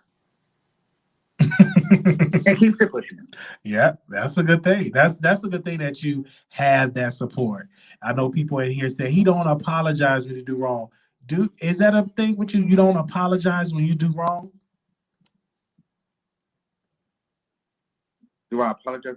Yeah, I do apologize, but I'm not going to continue apologizing to appease people that's just not going to like me. We on the internet. So at some point, you're just going to have to realize that Armon is the villain for them. And like, you know it. You know how some people will stop supporting you because we cool. Like, I'm a good villain to some people. Like, I don't like Kenya Moore on The Housewives, but she's a good villain for me to not like. You know what I'm saying? So it's like you almost need her. Like, she's a villain. And so, but she's necessary. I'm a villain to some people. So some women love to get up here and I hate Armon. He's ugly. He has horse teeth here. Listen, they get their rocks off with that. I'm glad you're entertained, baby. Oh, yeah. But I'm not gonna keep telling you I'm sorry just for you to keep telling me fuck you. You're not gonna accept it. So fuck it. You don't want it. You don't want me to be sorry. So fuck you. It's just like my thing is this. Just like they saying us gays can't cancel the baby and the transgenders can't cancel Dave Chappelle. Bitch, y'all not going to cancel me. Period. I said I've apologized, just like Kevin Hart said. I've apologized to the gay community. I'm not going to keep doing it. I won't host the Oscars. And all the women and men, they be like, yeah, he already said it once. You don't have to say it again. Guess what? I'm on my Kevin Hart. I apologize more than once. I'm not going to keep doing that. You don't like me? Fuck you, bitch. Okay. All right. He said what he said. And I don't have any more questions for that. I know people are going to respond in the chat and say what they're going to say. But what's your goals for next year? Do you want to announce some new projects or plans? I know you got a new song, Which is Hot.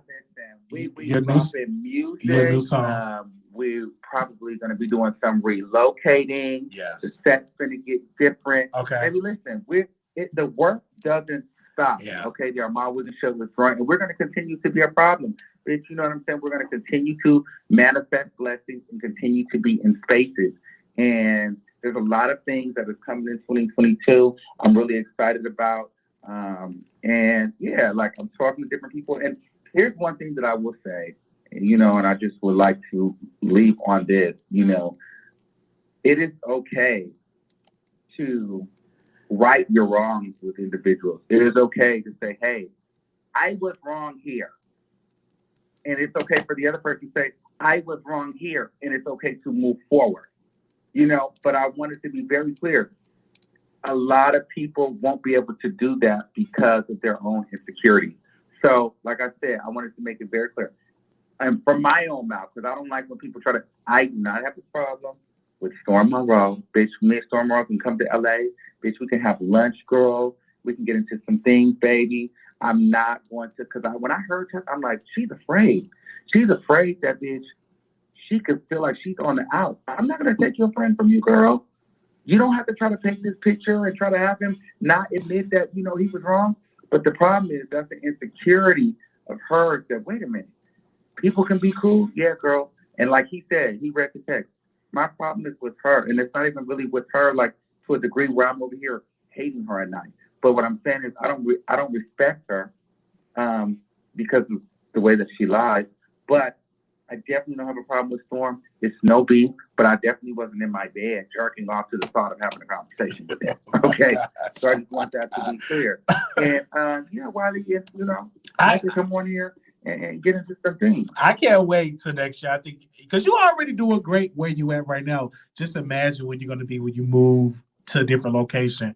I think that's going to be amazing. I'm here for it, and the subscribers going to be entertained by it as well. So doors are going to open up for you. Carol, this is listen, honestly, outside of all the bullshit, we're living the dream. Yeah. Huh? Absolutely. I say yes. You're right. We're living the dream. This is a dream job, bro. So with it comes haters, with it comes supporters, and I'm just glad to be able to do this full time. And I'm glad for the people that rock with me. I'm glad for the people that don't like me, because at the end of the day, I need them both. I feel you on that. Well, thank you so much for coming on. I'm glad you're able to answer these questions. The biggest compliment is when a bitch with 1 million followers scared to be mentioned with you. Because they don't want they be so scared that somebody might say, who is that? And stay.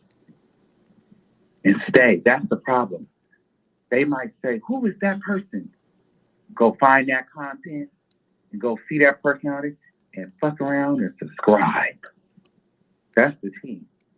But all right, y'all, we've been keying, so girl, I'm out of here. Okay. And girl, let the dragon come in. Unless you had any more questions. No, that's it. If I want last question, if you were to do a panel with Tasha K, would you do that? A panel show with Tasha K? You, Tasha, Jason Lee, and Dr. Larry Reed, would you do something like that? Well, that would never happen. Okay. Jason Lee, first of all, never going to do that. But here's my thing. I can do anything because I don't really have the problem. As long as, if she were ever to be woman enough to be like, okay, girl, I did this. My only issue with her is that when she tries to acknowledge it, she makes it like, I don't know, whatever I did to him, and I can't, like, she tries to make it seem like you didn't move in a shifty way. And she tries to make it seem like I'm just like this little boy that's fawning for her attention, which is kind of weird to me. So because I don't feel like she's going to get over that, and because I don't think that she really wants peace, and I just personally feel like Tasha K is a person that's really share a platform with other personalities, because to be honest, I think she would get washed. I think that she does well on her own, or where she feels like she's in control, or where she feels like she's bigger than. She could never sit on a platform on a panel with people like me. She couldn't do it because she would get washed. You gotta, like, she's big and bold, like she's big and bold for herself, by herself, but like she can't sit with other people that do this for real. She can't. She has to feel bigger than, or she has to feel, even like what she did to Kevin Samuels. She was like literally finding ways to try to look like she was helping him or teaching him something. And there was moments where he was like, no, I got it, I understand. You know, but she always has to try to make it seem like she's giving you the game. But it's like, everybody don't need you to give them the game, baby. Okay. So, well, thank you so very much for calling in. All right. Wow. Thank you. It was amazing to have Armon Wiggins on the show for the Armon Wiggins Show. Oh man. Where's that interview? Okay. They said, why you didn't invite Wiley to Cardi Party? Y'all is so messy in this chat. Let me ask a couple of calls. We have a caller that's been in queue for a long time. 8353. Can you hear me? Oh, Wiley. Yes, about that. Dang. Oh my gosh, that's fine. Phew, I was wondering when he was gonna stop. Oh my gosh. Shade about. Hi, Wiley. Hi, welcome to the Wiley Show. Yeah, I called you. I called in.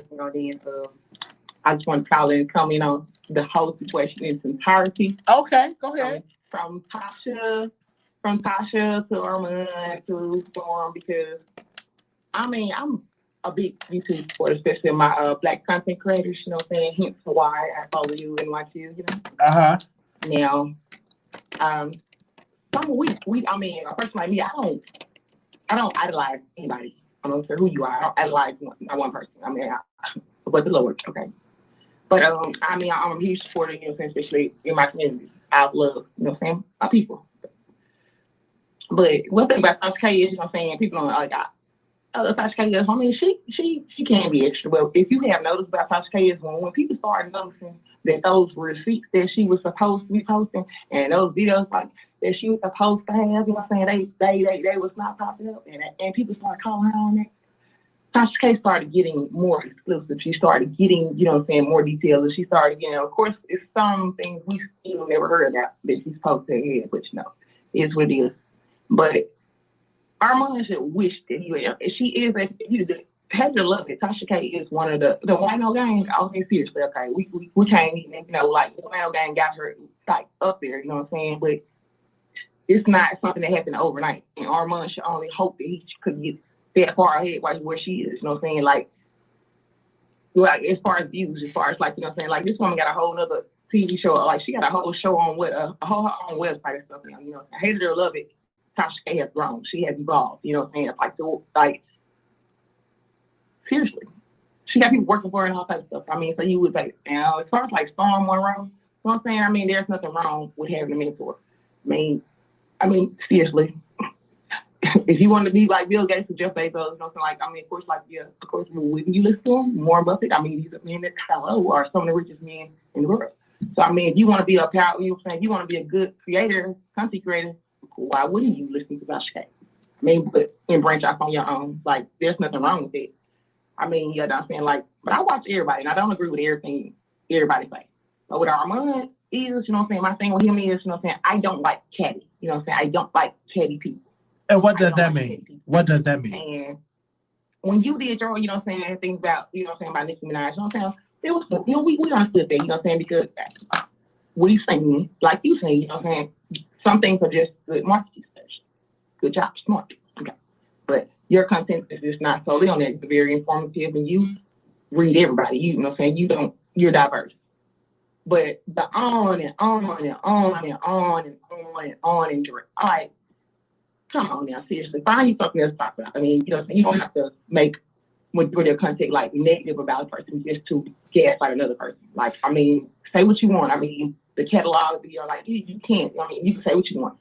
But to try to down another woman, to uplift another woman, like, it's just that in itself, you know what I'm saying? It's not cool in itself. You know what I'm saying? All like, right. It creates more hatred. Okay. Like, we thank you. We thank you so much for calling in. I just like, and it's my whole thing with Armon. You know what I'm saying? Like, he just don't know when to quit. You know what I'm saying? He's just like, yeah. You know what I'm saying? Like, it's okay. It's okay to have an opinion. But okay. Armon, he do too much. All right. That's all I really want to say. Well, thank you. Everybody else get their in. Thank you for calling in. He got some talking. All right. Thank you. Thank you.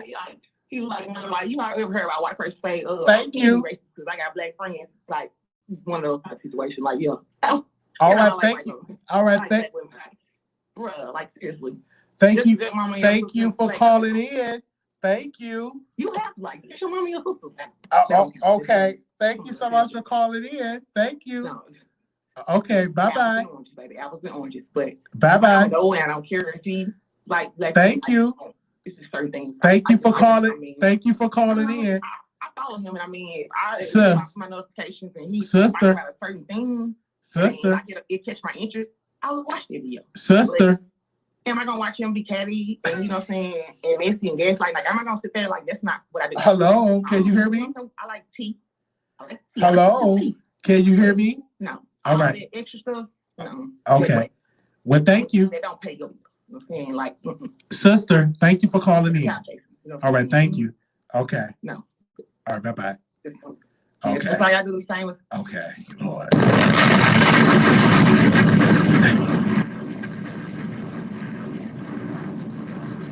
Okay.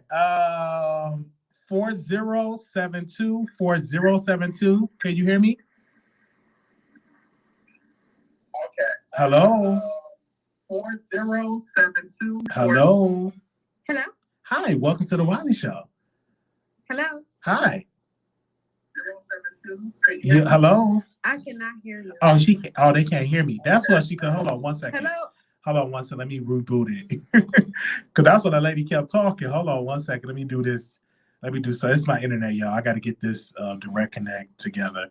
Give me a second, you guys. Let me do this. Because that's what she kept talking. My bad. I'm sorry. Let me reconnect.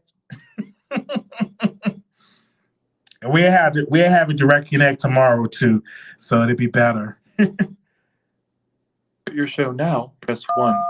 Since it appears you're calling back into a live show, we're reconnecting you now. Okay, so hopefully y'all can hear me now. That's the other lady couldn't hear me. She was over talking. Okay. All right. I'm sorry. Let me call this lady back. Hold on, y'all. Hold on. Hopefully it worked. It's my internet connection, I know. Because I'm doing the Wi-Fi and I probably got to unplug the box and plug it back in. That's probably what I have to do. Okay, let's see. 4072, can you hear me? Yeah, I can hear you now. Okay, there we go. Go ahead. Okay, so what I was going to say about Armon, he said that he apologized 1,000 times about the whole girl from Basketball Wives. But the thing is, he apologized, and I remember he had a live on December 2020, and he went off again. So he's like, you apologize, and then you go off on her. It just seems disgusting as a black man to talk down on a black woman in that manner. He's just very vile when he talks. So that's one thing. The other thing I need to talk about is the fact that he kept saying, black, what's her name?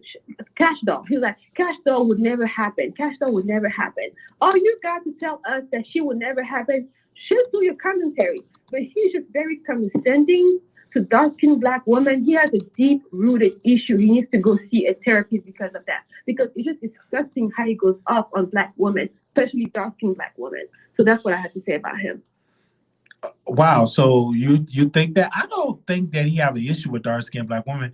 I just think that No, yes, he does. Yes, he does. You believe because that? the fact that people were telling him how he went off on I think I forgot. I keep forgetting her name. The lady from Real Housewives or Basketball. Oh, you talking about Basketball OG? Wives. You talking about OG?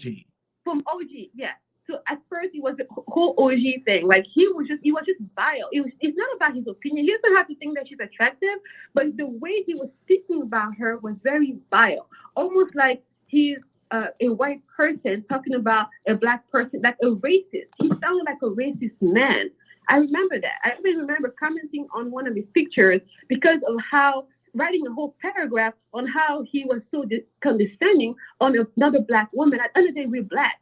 There's this limit. Okay, you have commentary to do, but when you're that vile, we have something to say, period. That was just disgusting. And then he goes, December 2020, I wasn't on the live, and he said again, he repeated the same thing. He was like, oh, I apologize 1,000 times, and then he repeated his exact thoughts again. It's like, it's December, I'm feeling this way, I'm feeling that way. And then repeated the same thing, the same exact thing that people were angry about. He repeated the same thing. So why you apologize for? So I'm still going to be I don't even follow him anymore. Okay, Armon Wiggins just said in the comments that he's dark skinned. So how can he have an issue with dark skinned women when him and himself is a dark skinned man? Let's go deep-rooted issues. Let's go self-hate. He has some self-hate. He needs to really find something deep in himself to know why he's that hateful. Why are you talking about Cash Doll? It's never gonna happen. Or because she can rap, but there's thousands of light-skinned women that cannot rap that make it happen. So why are you saying Cash Doll can make it happen? Why? He needs to answer that. So it was like, are you manifesting the fact that you don't think that she's ever gonna be a big rapper?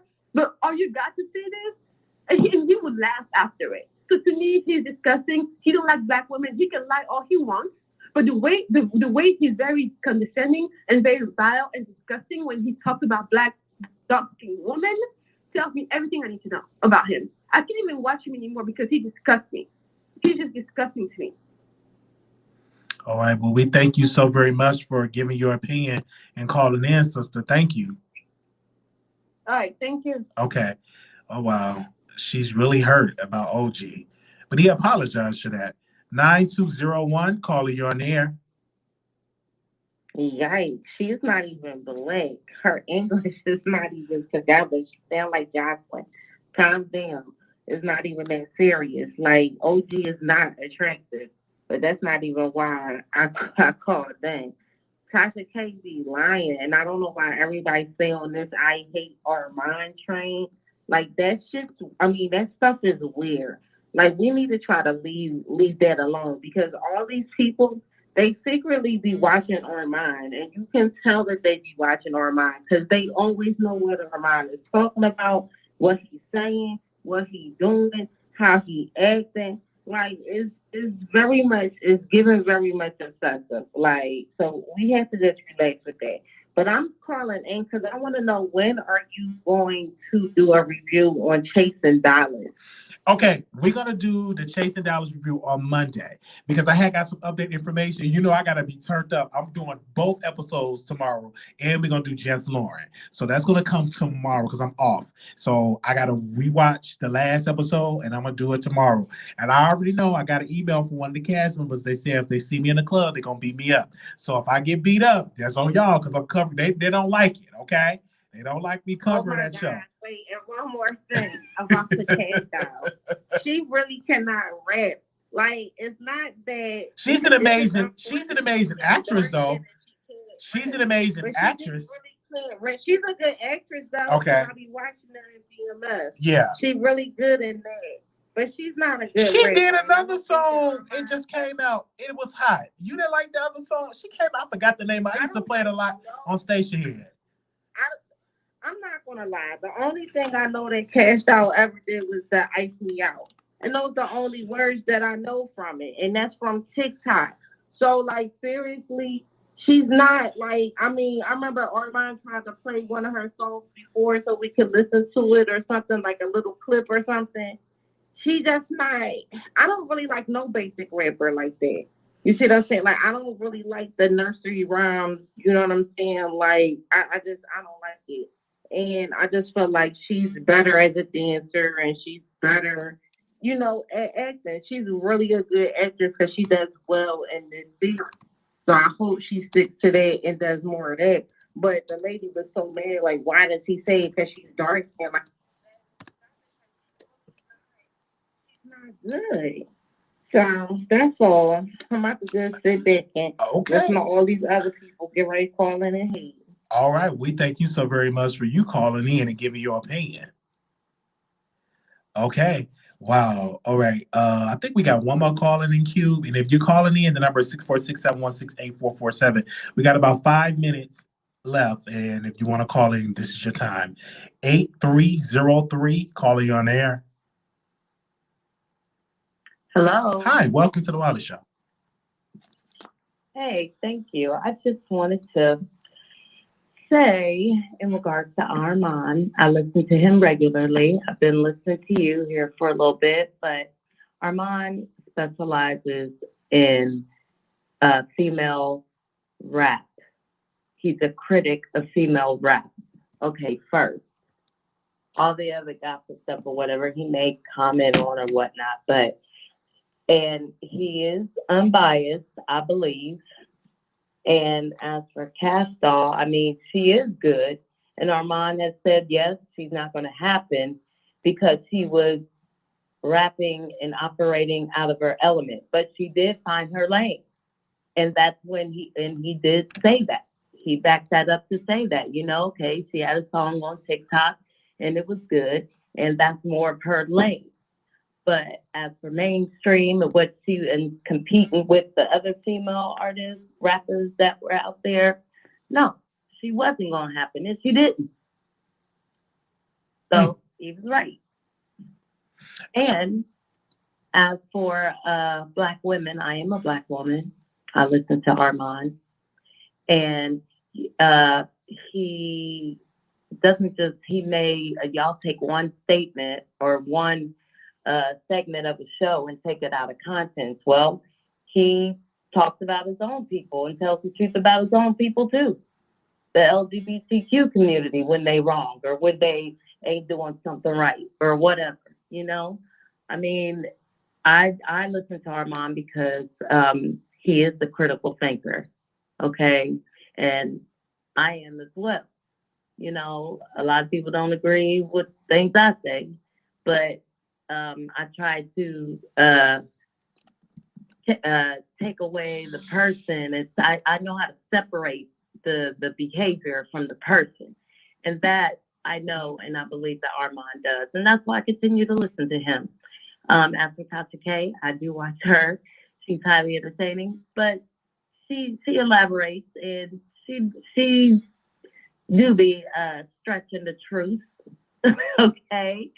I'm sorry, she does. And to me, she's at an age, I mean, she's maybe a couple of years younger than me, and I'm 44, but she's at an age where I think, okay, you can get it another way. You know, when you know better, you do better. So just for views and all that. And I think that she's doing that now. She's learning and she's doing that now. So that's all I wanted to say. All right. And good luck. Thank you. Thank you, sister, for calling in. Thank you for your opinion. Thank you. Thank you. All right, we're gonna go to the next caller. And she said, hey, I am a Black woman and I love Armon Wiggins. So that'll let y'all know that Black women do tune into the show. All right. Thank you, sister. Thank you. We have another caller here. 3939, caller on the air. Hello. Hello. Hi, welcome to the Wiley Show. I was just calling in because a couple of things.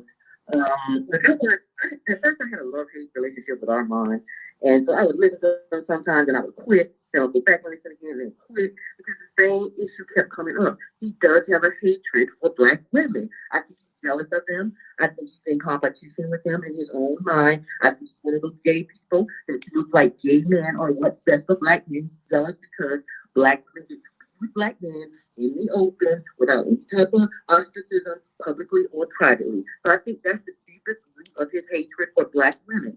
Now, he does many things besides the colorist comments that he makes, many of them. He also goes on to, to glorify people who are clearly colorists like Evelyn Lozada. He says his mother is like Evelyn Lozada. This guy has a bunch of issues that people just don't want to accept. There are black women who listen to him. These are the self-hating, low self-esteem black women who also have colorist issues.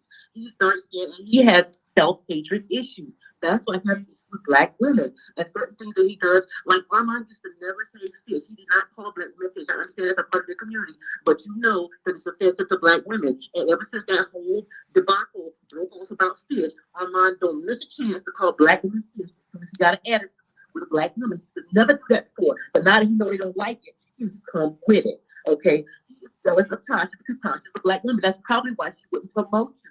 I wouldn't promote a black woman hating man on my channel either. Her wife would probably do this. Niggas don't even like black women. Why promote him?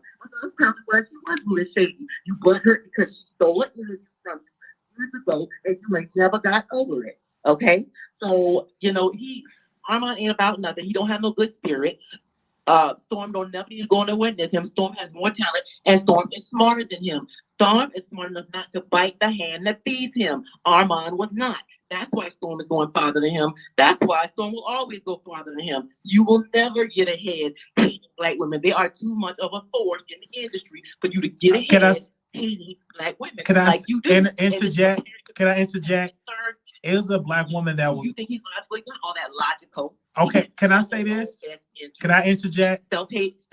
Can I woman hater? Can and I? That's why you won't go far as Storm will. Okay, can I interject? It's some plenty black women that follow his channel. So you're saying that all of those black women are low self-esteem black women? Did I hear you right? Yes. How many women are in domestic violence relationships? I understand that, but are in relationships that are toxic. So you're saying that all those black women, the thousands of black women that tune into him, are self-hating black women? Yes, the community is full of self-hatred. Our community is full of self-hatred. I disagree with that call. I don't believe that. That's like people are not there. They're women who are toxic relationships. They get abused verbally, physically, mentally, and they stay. And those are the type of women that he attracts. And that's why he won't get out of that lane, because he attracts those type of women. I would have. So that's pretty much it for me. But I can't say that. And I don't care that much for Tasha, because Tasha lies all the time, and Tasha is intellectually dishonest. So I'm not no fan of Tasha's either. But I don't think he's jealous of Tasha, because they're in two different lanes. He is jealous of Storm though, because Storm was smart enough to get everything he needed out of Tasha. Tasha has thrown shade at him. She has come for Storm too. I've seen her do it. But Storm is smart enough to follow his money and not feed into the pettiness. And Storm, that's why Storm went farther than her in half the time that you did, because Storm was about his money. Because I think Storm is straight. Gay men get caught up in women's bull-ish. Straight men don't. That's not true. I've known some straight men that was in women business. I've known a straight man. He was in women's. I've seen some straight men in women business. I've seen some straight men in women business cheating on women, jacking up their credit. I've seen a lot of straight men do a lot of those things, caller. I've seen it. I've been raised by some that used to treat black women like mess. And women's drama like that. I've seen some straight men. But again, caller, he's a commentator. But he's a okay. He's a comment. Okay, I want to say this. He's a commentator. Going back and forth. What I'm saying is, caller, Armon Wiggins is a commentator. You do know that, right? He's a commentator. That's what he does. He does commentary. He talks about topics and stuff like that. Storm Monroe is straight. He talks about women on his channel. Do you know that? Yeah, nobody's mad at people for trashing women when they do trash stuff. Nobody's against that. So how you going to defend that person and then not defend Armon? You excuse Storm for saying that he calls some women out, and he's a straight man. So that lets you know that he does commentary. Charlemagne the God does commentary on women. Is he a lover of black women or not? We go to DJ Envy, does commentary on women. We can go to DJ Vlad, does commentary on women. So they should do it. Black women are the trendsetters. Black women carry the black community. Everybody comments on black women. It's not the problem comment on black women. This guy has been in an open campsite with another woman for years. Nobody else is doing that. None of the people you name is doing that in an open campsite with one woman back and forth for years. Wait, he's not fighting. Nobody was fighting. He was just giving his opinion. That's the difference, caller. He's not fighting with Tasha.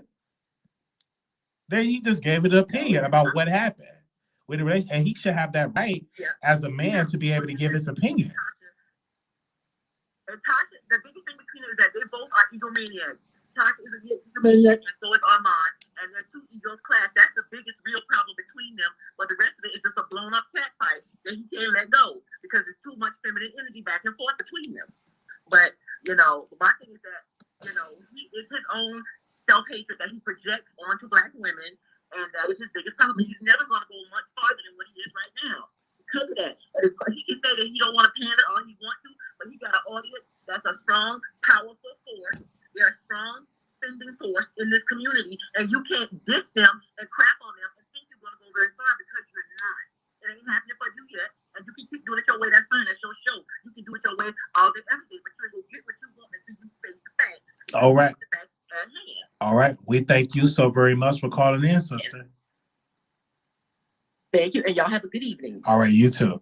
Oh, wow. She had to say a lot. Okay, let's just go to one more comment because I got to go to Clubhouse because Oprah Winfrey on Clubhouse.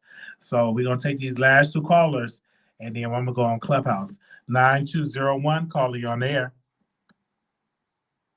I'm sorry, 9201. I think this is the problem. It's the black ladies like you that wind up getting dragged because y'all be so invested. Like y'all know these YouTubers. You don't know Armon, you don't know Storm, you don't know Tasha. Y'all be so hurt over 60 minutes worth of them talking about people that we all don't know. That's the first thing. Like, I don't know why y'all keep saying Storm got further.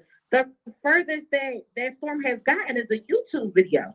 He has not gone anywhere or done anything else that Armon hasn't done. Like, what y'all trying to say is maybe because he has more followers, maybe that's making y'all think that he's further, but more followers doesn't equal more money. You get paid on watch time. Wiley could be making the same amount of money as them. For real, it's about watch time. It's not about how many followers you had.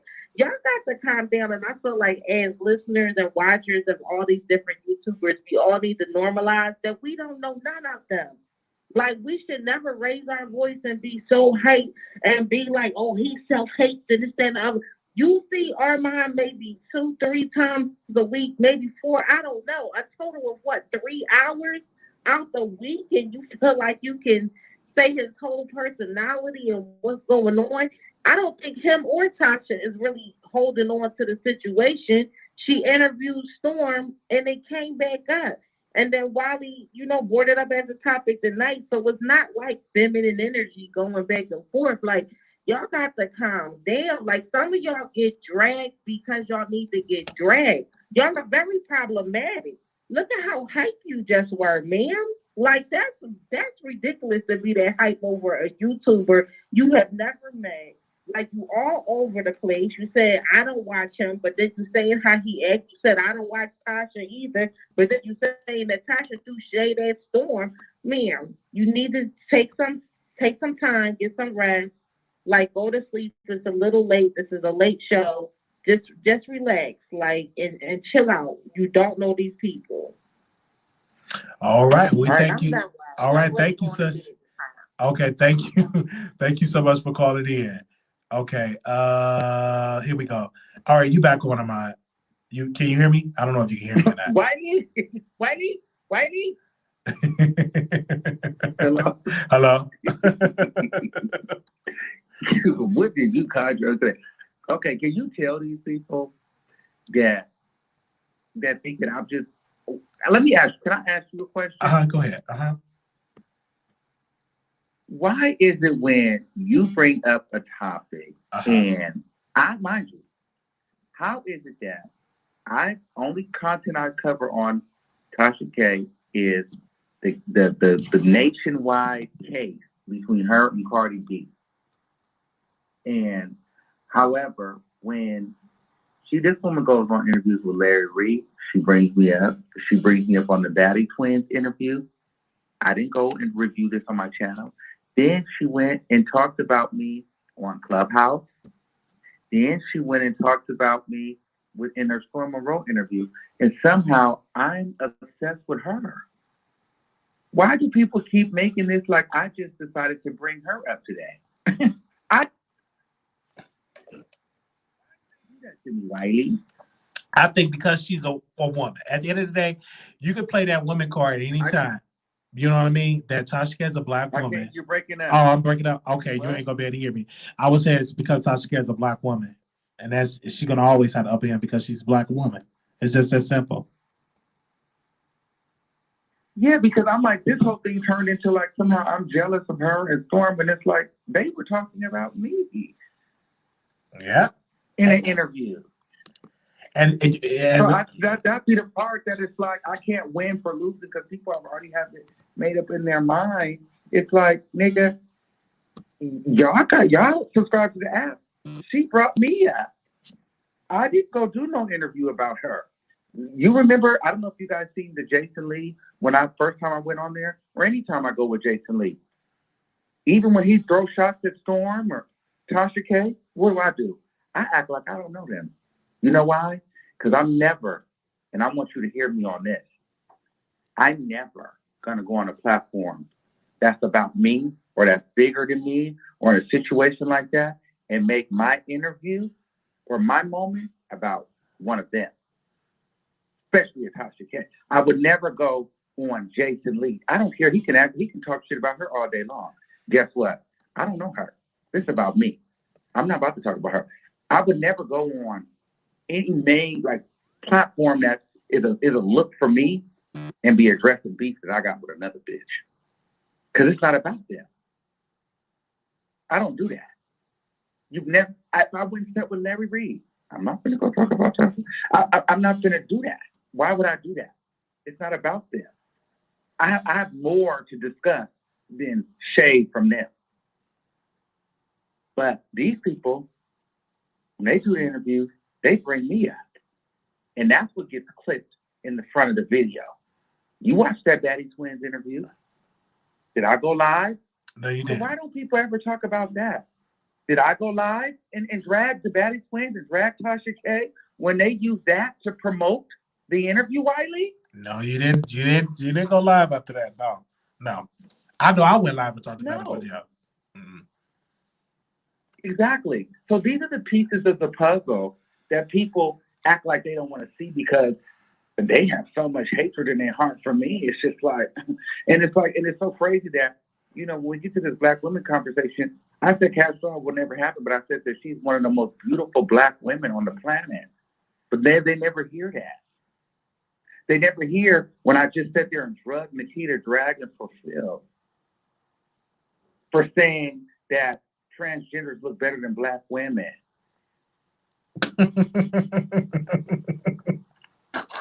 Really? What was that? Nobody ever remembers that. That was this year. That video got 80,000 views, Wiley. Yes. Why nobody talk about that video? Oh, God. Oh, don't fit the narrative. Okay. Yeah, I thought, yeah. Let's just talk about OG. Yeah. Why don't talk about that? When I talk about these gay boys doing things like, come on. And it seems like a lot of these women have an animosity to a bad gay bitch. You know what I'm saying? It's like, and like I said, I don't have a problem with Storm, but what we're not going to do is sit here and act like that's not a straight man that sit here and talk about women shit. He's in the gossip sector of gay men and women. Straight men don't sit up and talk about the Real Housewives of Atlanta. Straight men don't sit up and gossip about The Real. Stop playing them in the Kardashians. They talk about fucking them. Okay? But let's also be very clear. All these men gossip. Joe Budden, gossip. Drink Champ, gossip. Star, gossip. They may not call it gossip. DJ Academic, gossip. This is what commentary is. It's gossip. Now, we're gay. I'm gay. So guess what? I like girls, and I like reality. I'm a queen, baby. I like reality TV and female rappers. I like the housewives hair makeup. That's what we talk about over here. That's what gay men do. That's why so many women love us, because they can get a kiki. We can gossip. We can entertain them. The problem is a lot of them don't like that. We got to a point where we're not going to be handbags anymore. We demand our respect as well, and they feel like we shouldn't demand respect. And the other problem is when you have people like me that are confident, and I'm going to tell you, it's not. And I don't understand why people. And I love that other caller that just called in, because the other one said I'm biting the hand that feeds me. What am I? I live in.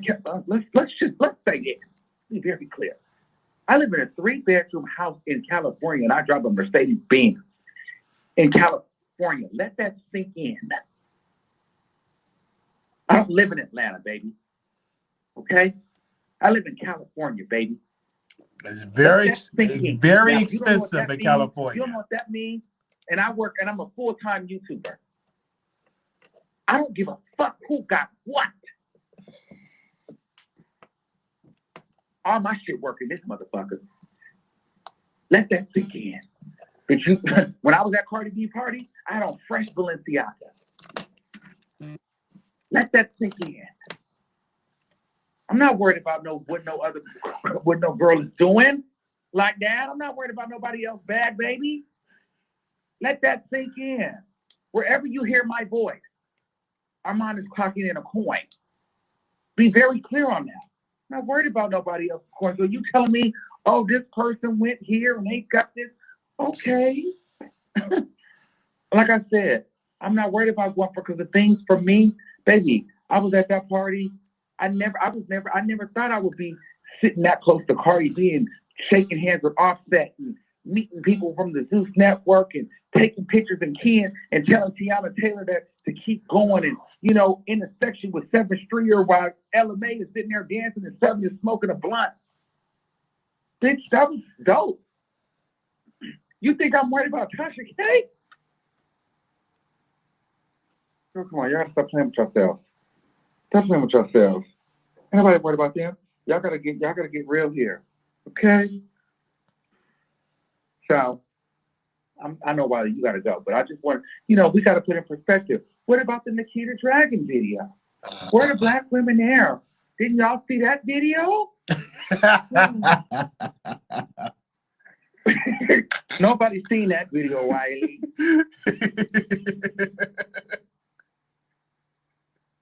You said you had a fresh Balenciaga. You had a fresh Balenciaga. You had a fresh. What was Balenciaga, baby? Not worried about it.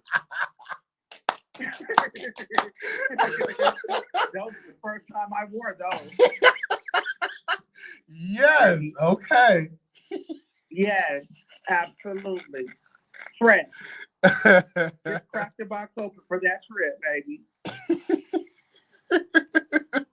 So, like, what I'm saying is, bitch, I'm not like everybody keeps trying to tell me he's got this and this person.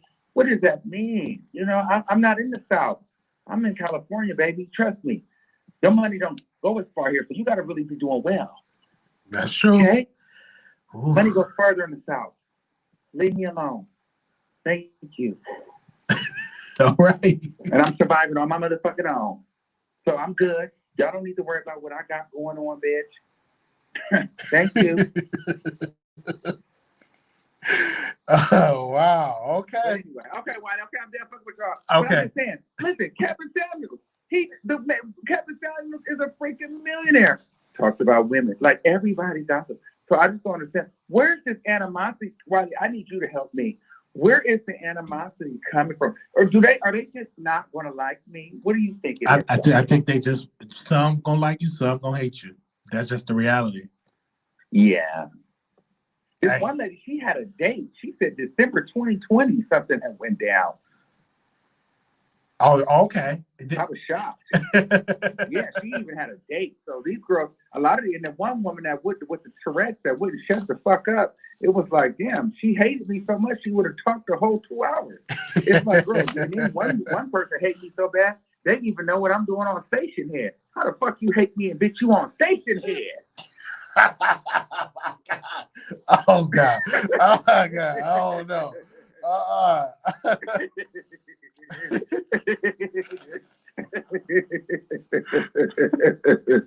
God damn, bitch. You hate me, but you love me too, bitch. I'll see you girls in the morning. Just dropped the video too, so go over there and check it on out. And you know what? I'm surprised. It's so many Nicki Minaj people that's mad. They be mad over my opinion. So this is where I'm telling you. So, okay, last thing and I'm getting out of here. This is how you know when you're doing your job right. This is how you know when you're influential. You see, I got people calling you. They talking about celebrities. Some of these people are mad because of my commentary on celebrities. It's no shade to nobody else. But you think I'm mad over that? If I don't evoke an emotion out of you, whether it's good or bad, guess what? I'm not doing my job. So I got people now mad because, or happy because of what I say about a celebrity. You think I'm worried about such and such over here and such over there? This is called influence. You're triggered off my opinion over some pop culture shit. I'm doing my job. And that with that, I'm out. You feel me? And that's one nugget that I'll leave you with. Yeah. You'd rather people be mad at you about your commentary because it's like, oh, okay, you don't agree with what I'm saying, but you're doing your job because you're evoking an emotion. A lot of these girls got numbers and views, but no one gives a fuck about what they say because they ain't said shit. See, at least me, I say something. I stand on what I say. A lot of these girls get up here and just make you laugh. Now, I'll make you laugh too, but bitch, I'm going to give you, somebody said it's a critical thinking. Yeah, I'm going to say some shit. A lot of these girls get up here and hoo-hoo and say a bunch of cat out the bag bullshit just to get the views real quick and get up out of here. But they not starting no conversation. I create conversation. That's the difference between me and them. Some of these girls break the news. Some of these girls run skits. I create a conversation. And depending on which way the conversation goes, you may feel triggered. You may agree. You may not agree. And this is why I will always be that person like this. And it may take me longer to get to certain areas, but guess what? When I get there, it's going to be cemented and more memorable because it was a harder grind to get there because, bitch, I got there creating conversation. So somebody that might like me today, I may drop a video tomorrow and they may be in their feelings and unsubscribe until the next video.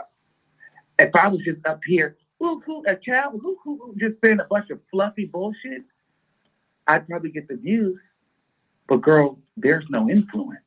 No one's talking about me. It's not memorable. Who wants to be non-memorable? Not me. I'd rather be known as that motherfucker that was a straight shooter. You liked him one day, you didn't like him this day, but you know that you can come and y'all gonna get into some motherfucking things. And you're gonna have a good time. You might laugh, you might hate the nigga one day, you might like the nigga, but you know you're gonna come back because you're gonna wanna know what that motherfucker got to say. Period. And that's just how I roll, baby. I heard that. And you should roll the same way. Yes. Your opinion. Yes. You know, and like I told you, I don't care if you drag me. And I'm saying, because I know the people, they be when you drag. I don't care if you drag me. It's not about you dragging me. I've always told you, you don't have to kiss my ass and suck my woohoo. If you feel like you need to drag me, drag me. The only thing I've always told you is, whenever I get mad at you, is because, bitch, you be knowing the full story. And sometimes I be feeling like you just go with the YouTube version of the story when you know that that's not the real story. I hear you. And so that's why I said I don't care if you be like Armon is, you know, whatever you feel about me, let it. If you think that the voice chat is boring, or if you think that my music is trash, or you think that my views is, or you think that I'm a nerd, whatever, that's fine. You think that, oh, no, none of these celebrities going to come on my show? Oh, that's cool. You think I'm a sharecropper blogger? You got to do that. I'm not offended by that. I'm not offended by that because you still got to entertain your audience. Right. But, you know, you still got to entertain your audience. So I'm never going to tell you not to do that.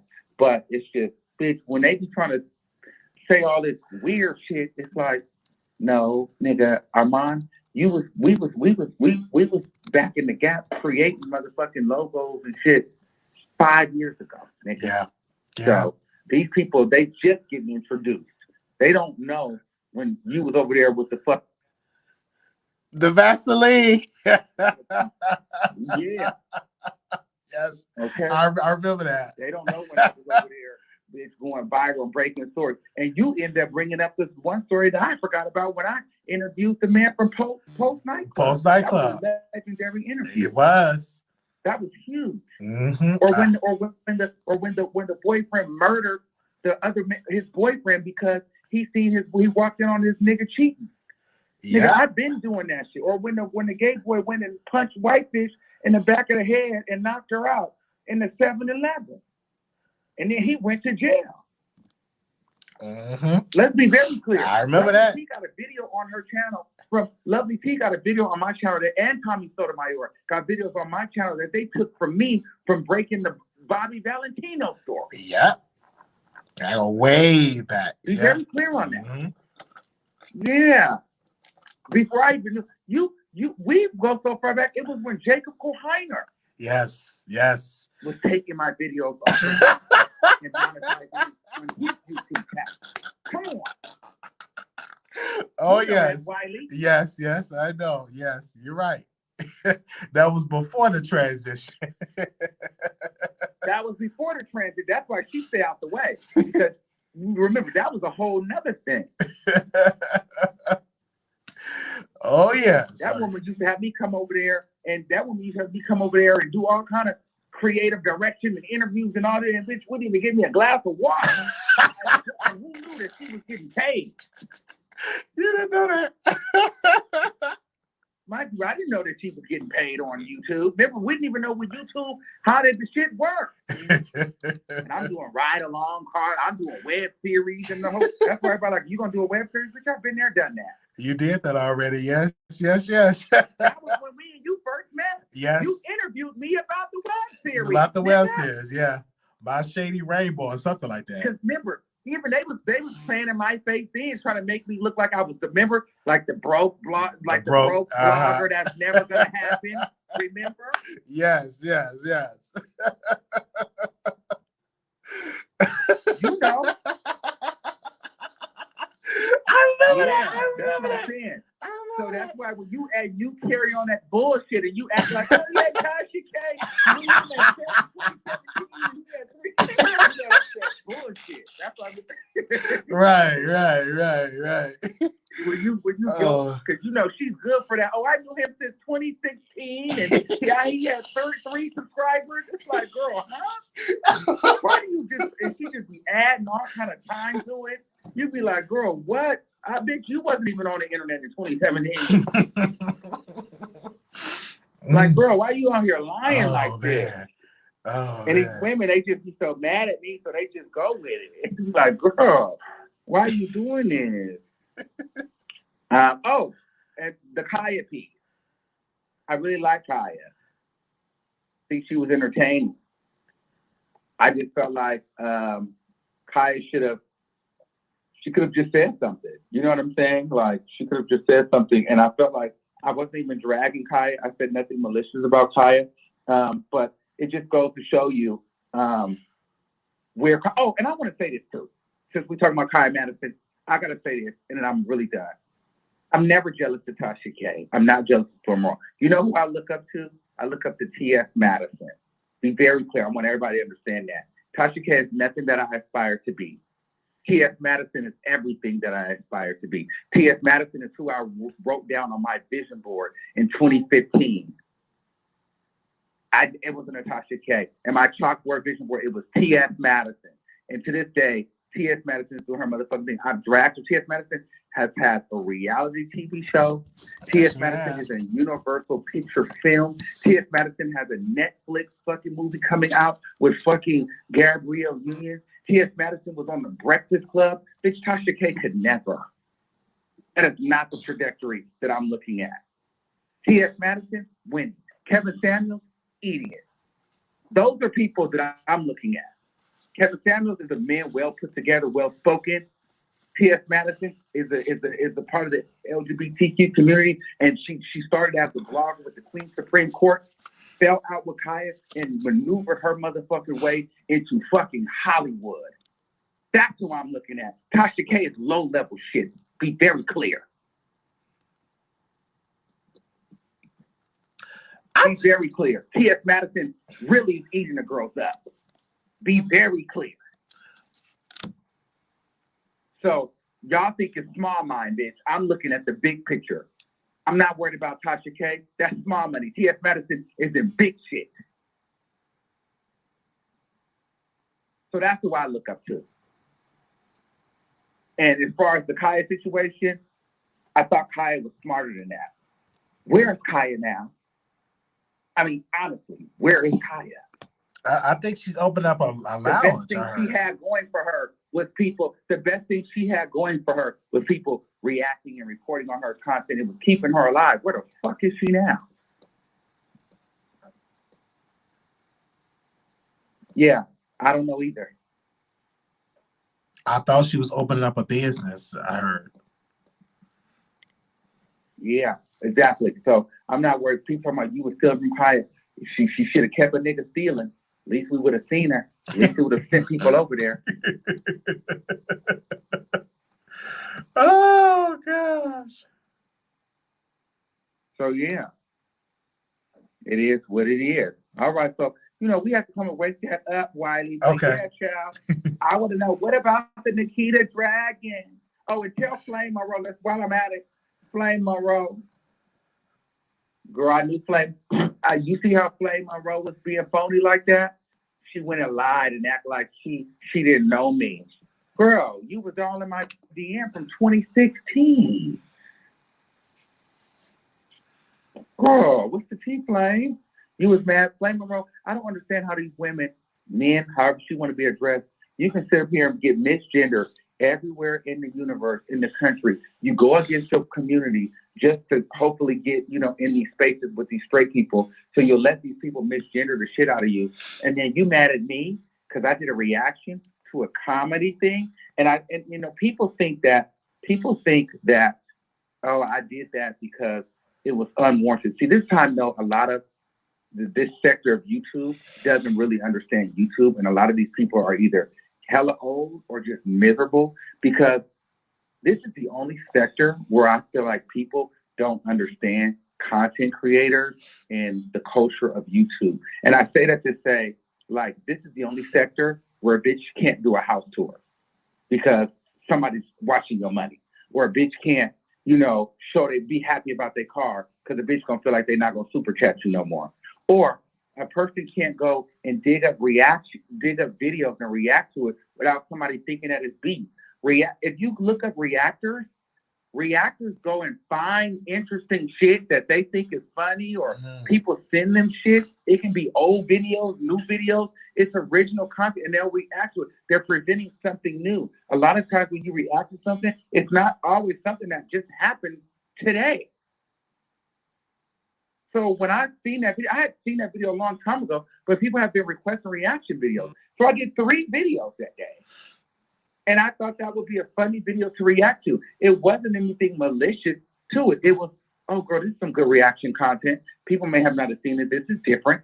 Let me go and add something different to the channel.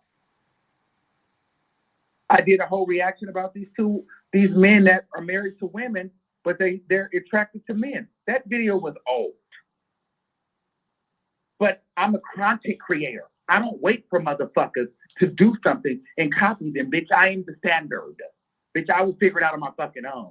So this is the thing. And I think when people see me move, they get confused. Like, well, this is not what everybody's in this sector is doing. Bitch, I don't move like everybody in this sector. This is why I'm me, and that's why they're them. That's the difference. We're not the same. So yeah. So a lot of people thought that was shade towards Flame, and really, bitch, I was just I didn't feel like talking about celebrity gossip. So, girl, I thought that was a key, and bitch, I wanted to kiki. Now, I didn't expect her to feel some type of way. I thought she would actually be a good sport about it, but clearly she was not happy.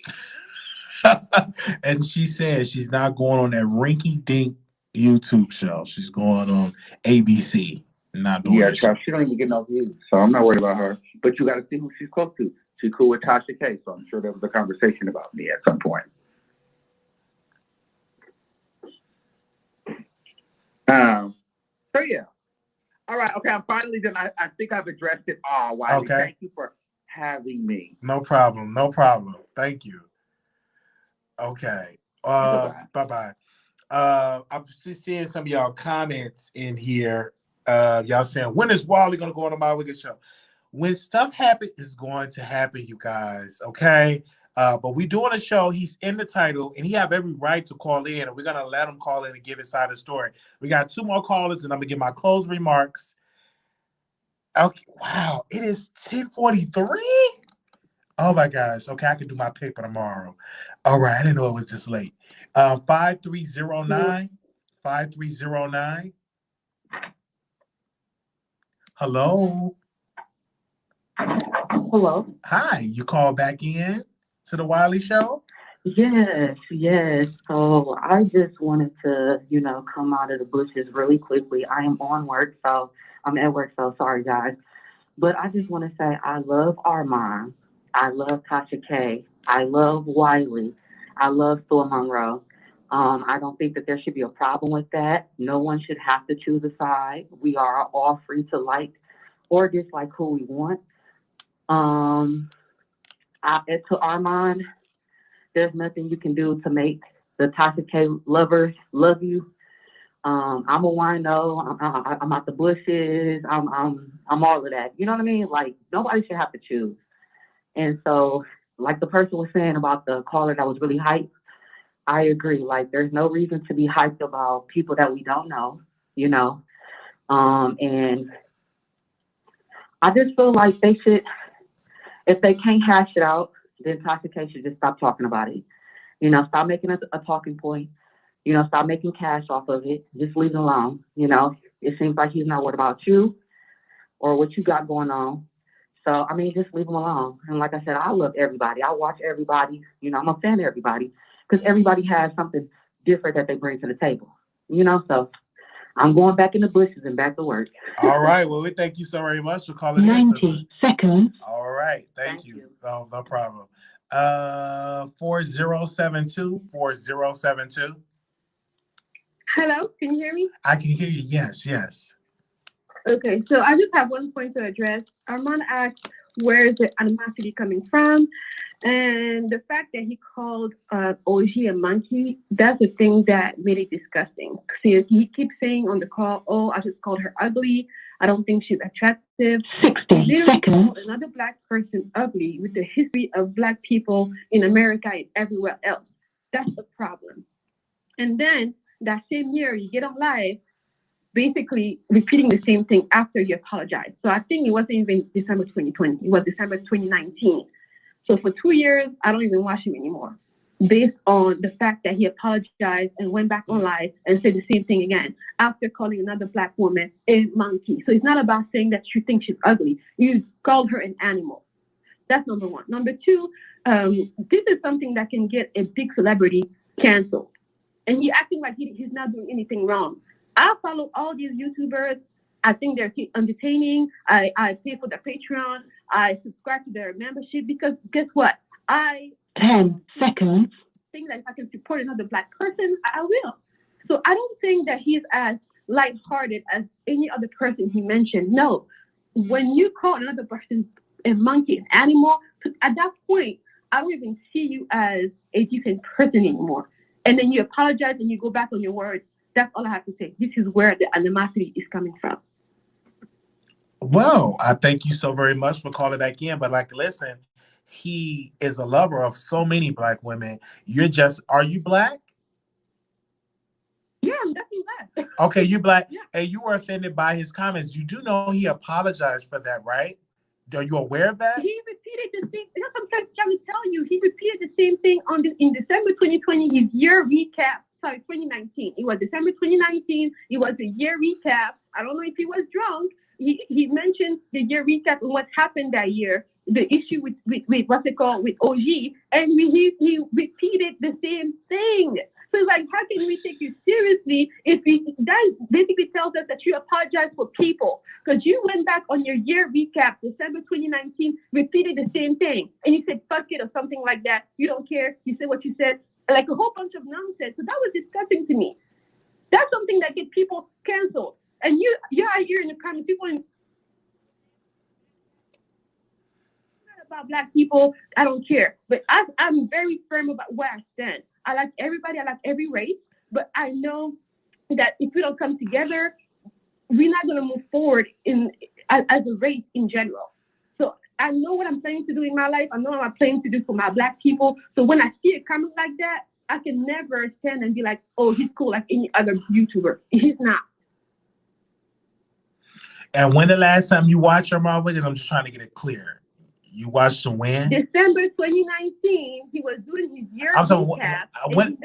I understand that, but when was the last time you watched him? When was the last time you... I don't watch him anymore. I don't. I'm on the Wiley Show right now. So okay, I understand that. I don't watch him. Okay, you don't watch him, but when was the last time you watched him?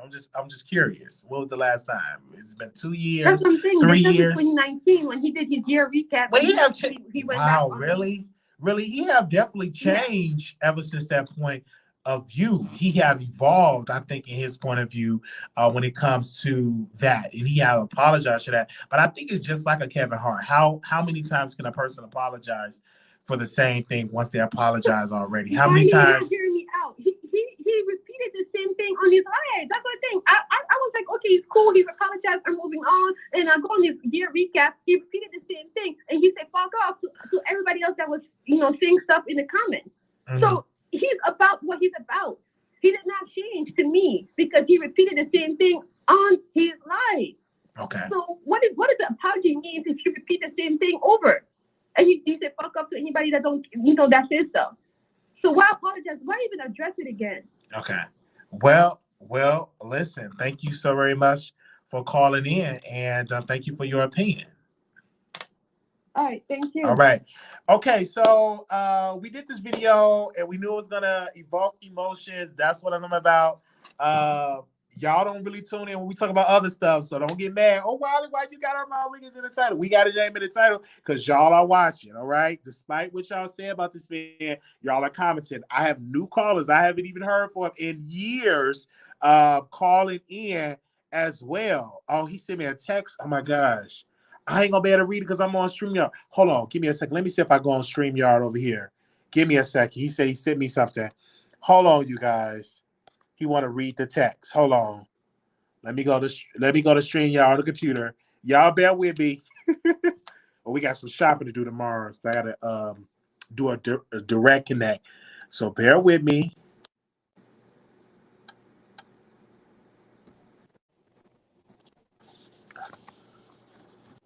All right, hold on. I don't know if y'all can hear me. Bear with me. I know the sound probably going in and out. Let me read the text message. Hold on. Okay. All right. Okay. Chelsea in the chat. This is Chelsea sent an email. Can y'all hear me? Give me a second before I go and read this. Let me make sure y'all can hear me. Can y'all hear me? Hold on 1 second. Let me know in the chat if y'all can hear me.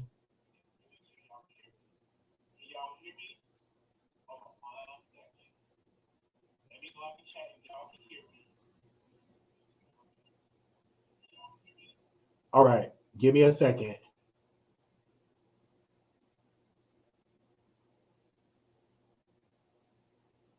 Okay, y'all can hear me? Okay. So, all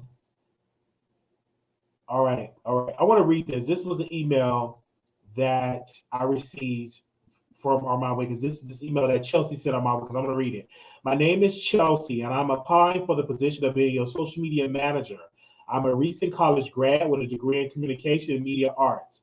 I have experience in social media marketing that goes back 3 years, and I'm eager to use my skills to help grow your business. I have attached my most recent resume as well as my LinkedIn profile with my contact information. I hope to hear back from you soon. I've submitted some work that I've done recently with social media managing, and also included my dates that I handled their accounts. My current accounts I'm working on, I did have to sign NDA, so I'm unable to release their names. But I also included one of the posts, the pictures, the videos, contents are as specified. The bathing suit company was content that was provided to me. The hair salon was content that I created, filmed, and edited. And this is Chelsea, and I believe Chelsea's in the chat. Okay, so the year that this was sent back in 2018, December 30th, 2018, was when this email was sent to Armon Wiggins from Chelsea, wanted to work with him. Okay, again, that is definitely there. That she wanted to work with the Wiley Show, their point of view. And he said, quote, tell her to leave me alone. That's what he sent that message, okay? Oh, wow, okay. All right, we read that. We want to say thank you to the Ahmad Wiggins Show for calling in. We want to thank you to the callers. I'm going to go. Tomorrow, I will be live, but I'll probably go live later because I got to go to the store and get a new mic, okay? Got to get some new equipment, all right? And then, okay, I got to get a new mic, and then I got to get see what's going on my internet. I got to call my internet company because this is a fool. All right, I need Chelsea to write my job search emails. Okay, and so yeah, so not the Chelsea in the chat dragging our mom. Really? She's in the chat? What? And this is the Chelsea that works with Tasha K, is what we're assuming that's the Chelsea that's working with Tasha K. I don't know what she had to say regarding that, and of course, I would have to email her and ask her if she want to come on and give her side of the story. But Ahmad said he left. He did not hire her because he did not like how she dissed her former employee, Jason Lee, with Hollywood Lock. All right. Thank you all so very much. I'm going to get myself together because I'm going to come back live and talk to y'all. All right. Thank you so very much. Okay. Talk to y'all soon. Make sure y'all subscribe to me Instagram. Also, I want to say thank you to Ahmad Wiggins.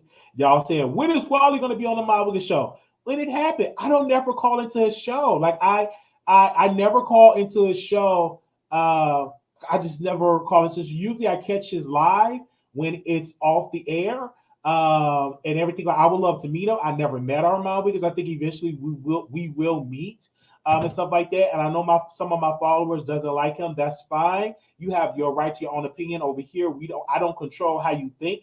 Everybody in this have their own mind. And stuff like that. You just never know. I might be on his show tomorrow. I might be on it next week. We might link up next week. You just never know. You know what I'm saying? Even the same thing with Tasha. Whatever happens is going to happen. But I do want to thank my producers for the love and for the support that you all have given me. Thank you. Thank you. Thank you so very much. Okay. It's awesome. All right. So I want to say thank you to the support of the people. They said, Wiley, if you call in Ahmad Wiggins, he will hang up on you or don't answer. Again, I never, Candice, I don't know that to be true. I don't know that to be true. But we talked and he came on our show and it was awesome. It was great. We could just be happy for everybody. Let everybody shine. Let everybody shine. That's what I want to say. Let everybody shine. I love all the moderators. Shout out to Deborah. Shout out to Shantae. Shout out to Bright Star. Shout out to Armon Brown 09. Shout out to, we have two Shantaes. We have Puppy Love. Shout out to who else is in there? All our moderators. If I didn't say your name, shout out to I think we have in here Mouth Open. All the moderators. Shout out to y'all all. Let me see. I'm going to shout out to all the moderators for a second. Give me a second. I can't remember all their names, child. Hold up. Let me see. I'm going to shout out the moderators. It does an amazing job. They stick with me when we go at it, and I want to say thank you to all the moderators in the house. Give me a second. I want to read the list of the moderators. Y'all bear with me for a second. I'm going to read all the moderators. Do we have it in here? I'm trying to read the moderators. Is this it? Okay. Shout out to, of course, Tori. Always. Shout out to Teacher Shawan. Shout out to D Vlog. Shout out to Day. Shout out to Shantae, Puppy Love. Also want to give a shout out to Armor Brawl 9, J Love, Nurse Nicole, Deborah, Mouth Open, Blue Skies, Bright Star, and Shantae. Thank you to you all. Y'all have just been an amazing supporter of this show. Thank you to all the subscribers. Thank you to all the members. And I love you. I love you. I love you. Okay. All right. I'll call it to the show one day. One day I'll call it to the show. Okay. All right. And then if you hang up the phone, if you hang up, if you hang up the phone, then y'all can drag me, okay? I'll call it to the show. I'll call in. I'll call in one day. Armand, go live so I can call in.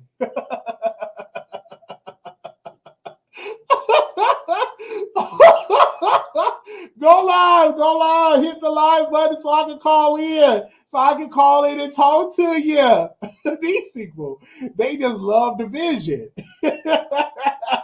And if you hang up the phone, y'all can drag me in the comments. Y'all can say, see, he got hung up on. All right? All right. The next time he go live, if he have the phone lines open up, I'm going to call in. Okay? Hopefully you don't go live when I'm at work. I'm going to have to leave my job, get in the car, and I'm going to call in. Okay? Okay? All right? I did say they had tacos at Cardi B party. I'm a comedian. It's my job to have fun and joke. That's it. Okay? All right. When is he gonna go live? Okay, is he live now? Do y'all want me to call in? Let me see if I can call in. Is he live now? Somebody said he's live. Is he live now? Okay. Is he live now? Do you want me to call in? Is he live now? Is he live? Is he live now? Is he live? Hold up. They said I should call it. Is he live?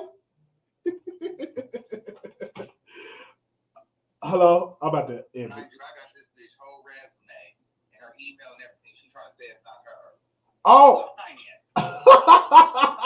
Oh, did you want to add something else to say? Because I'm still live. No, it's good. Well, wait, no, she's trying to act like it's not her. It's just you. But that's the point. This is the thing with Tasha, girl. Your people even wanted to work with me, bitch, before they came to you. That's why she don't want you to put my name in the title, bitch. That's called influence. Oh, now what? Okay, I know you were still live. Oh yeah, I said okay. I'm about to edit. They. Okay. I'm about to end it. Okay. All right. Oh, the views are coming. I'll see y'all later. Bye y'all. Okay. All right. Oh gosh. Hold on. Can we end it?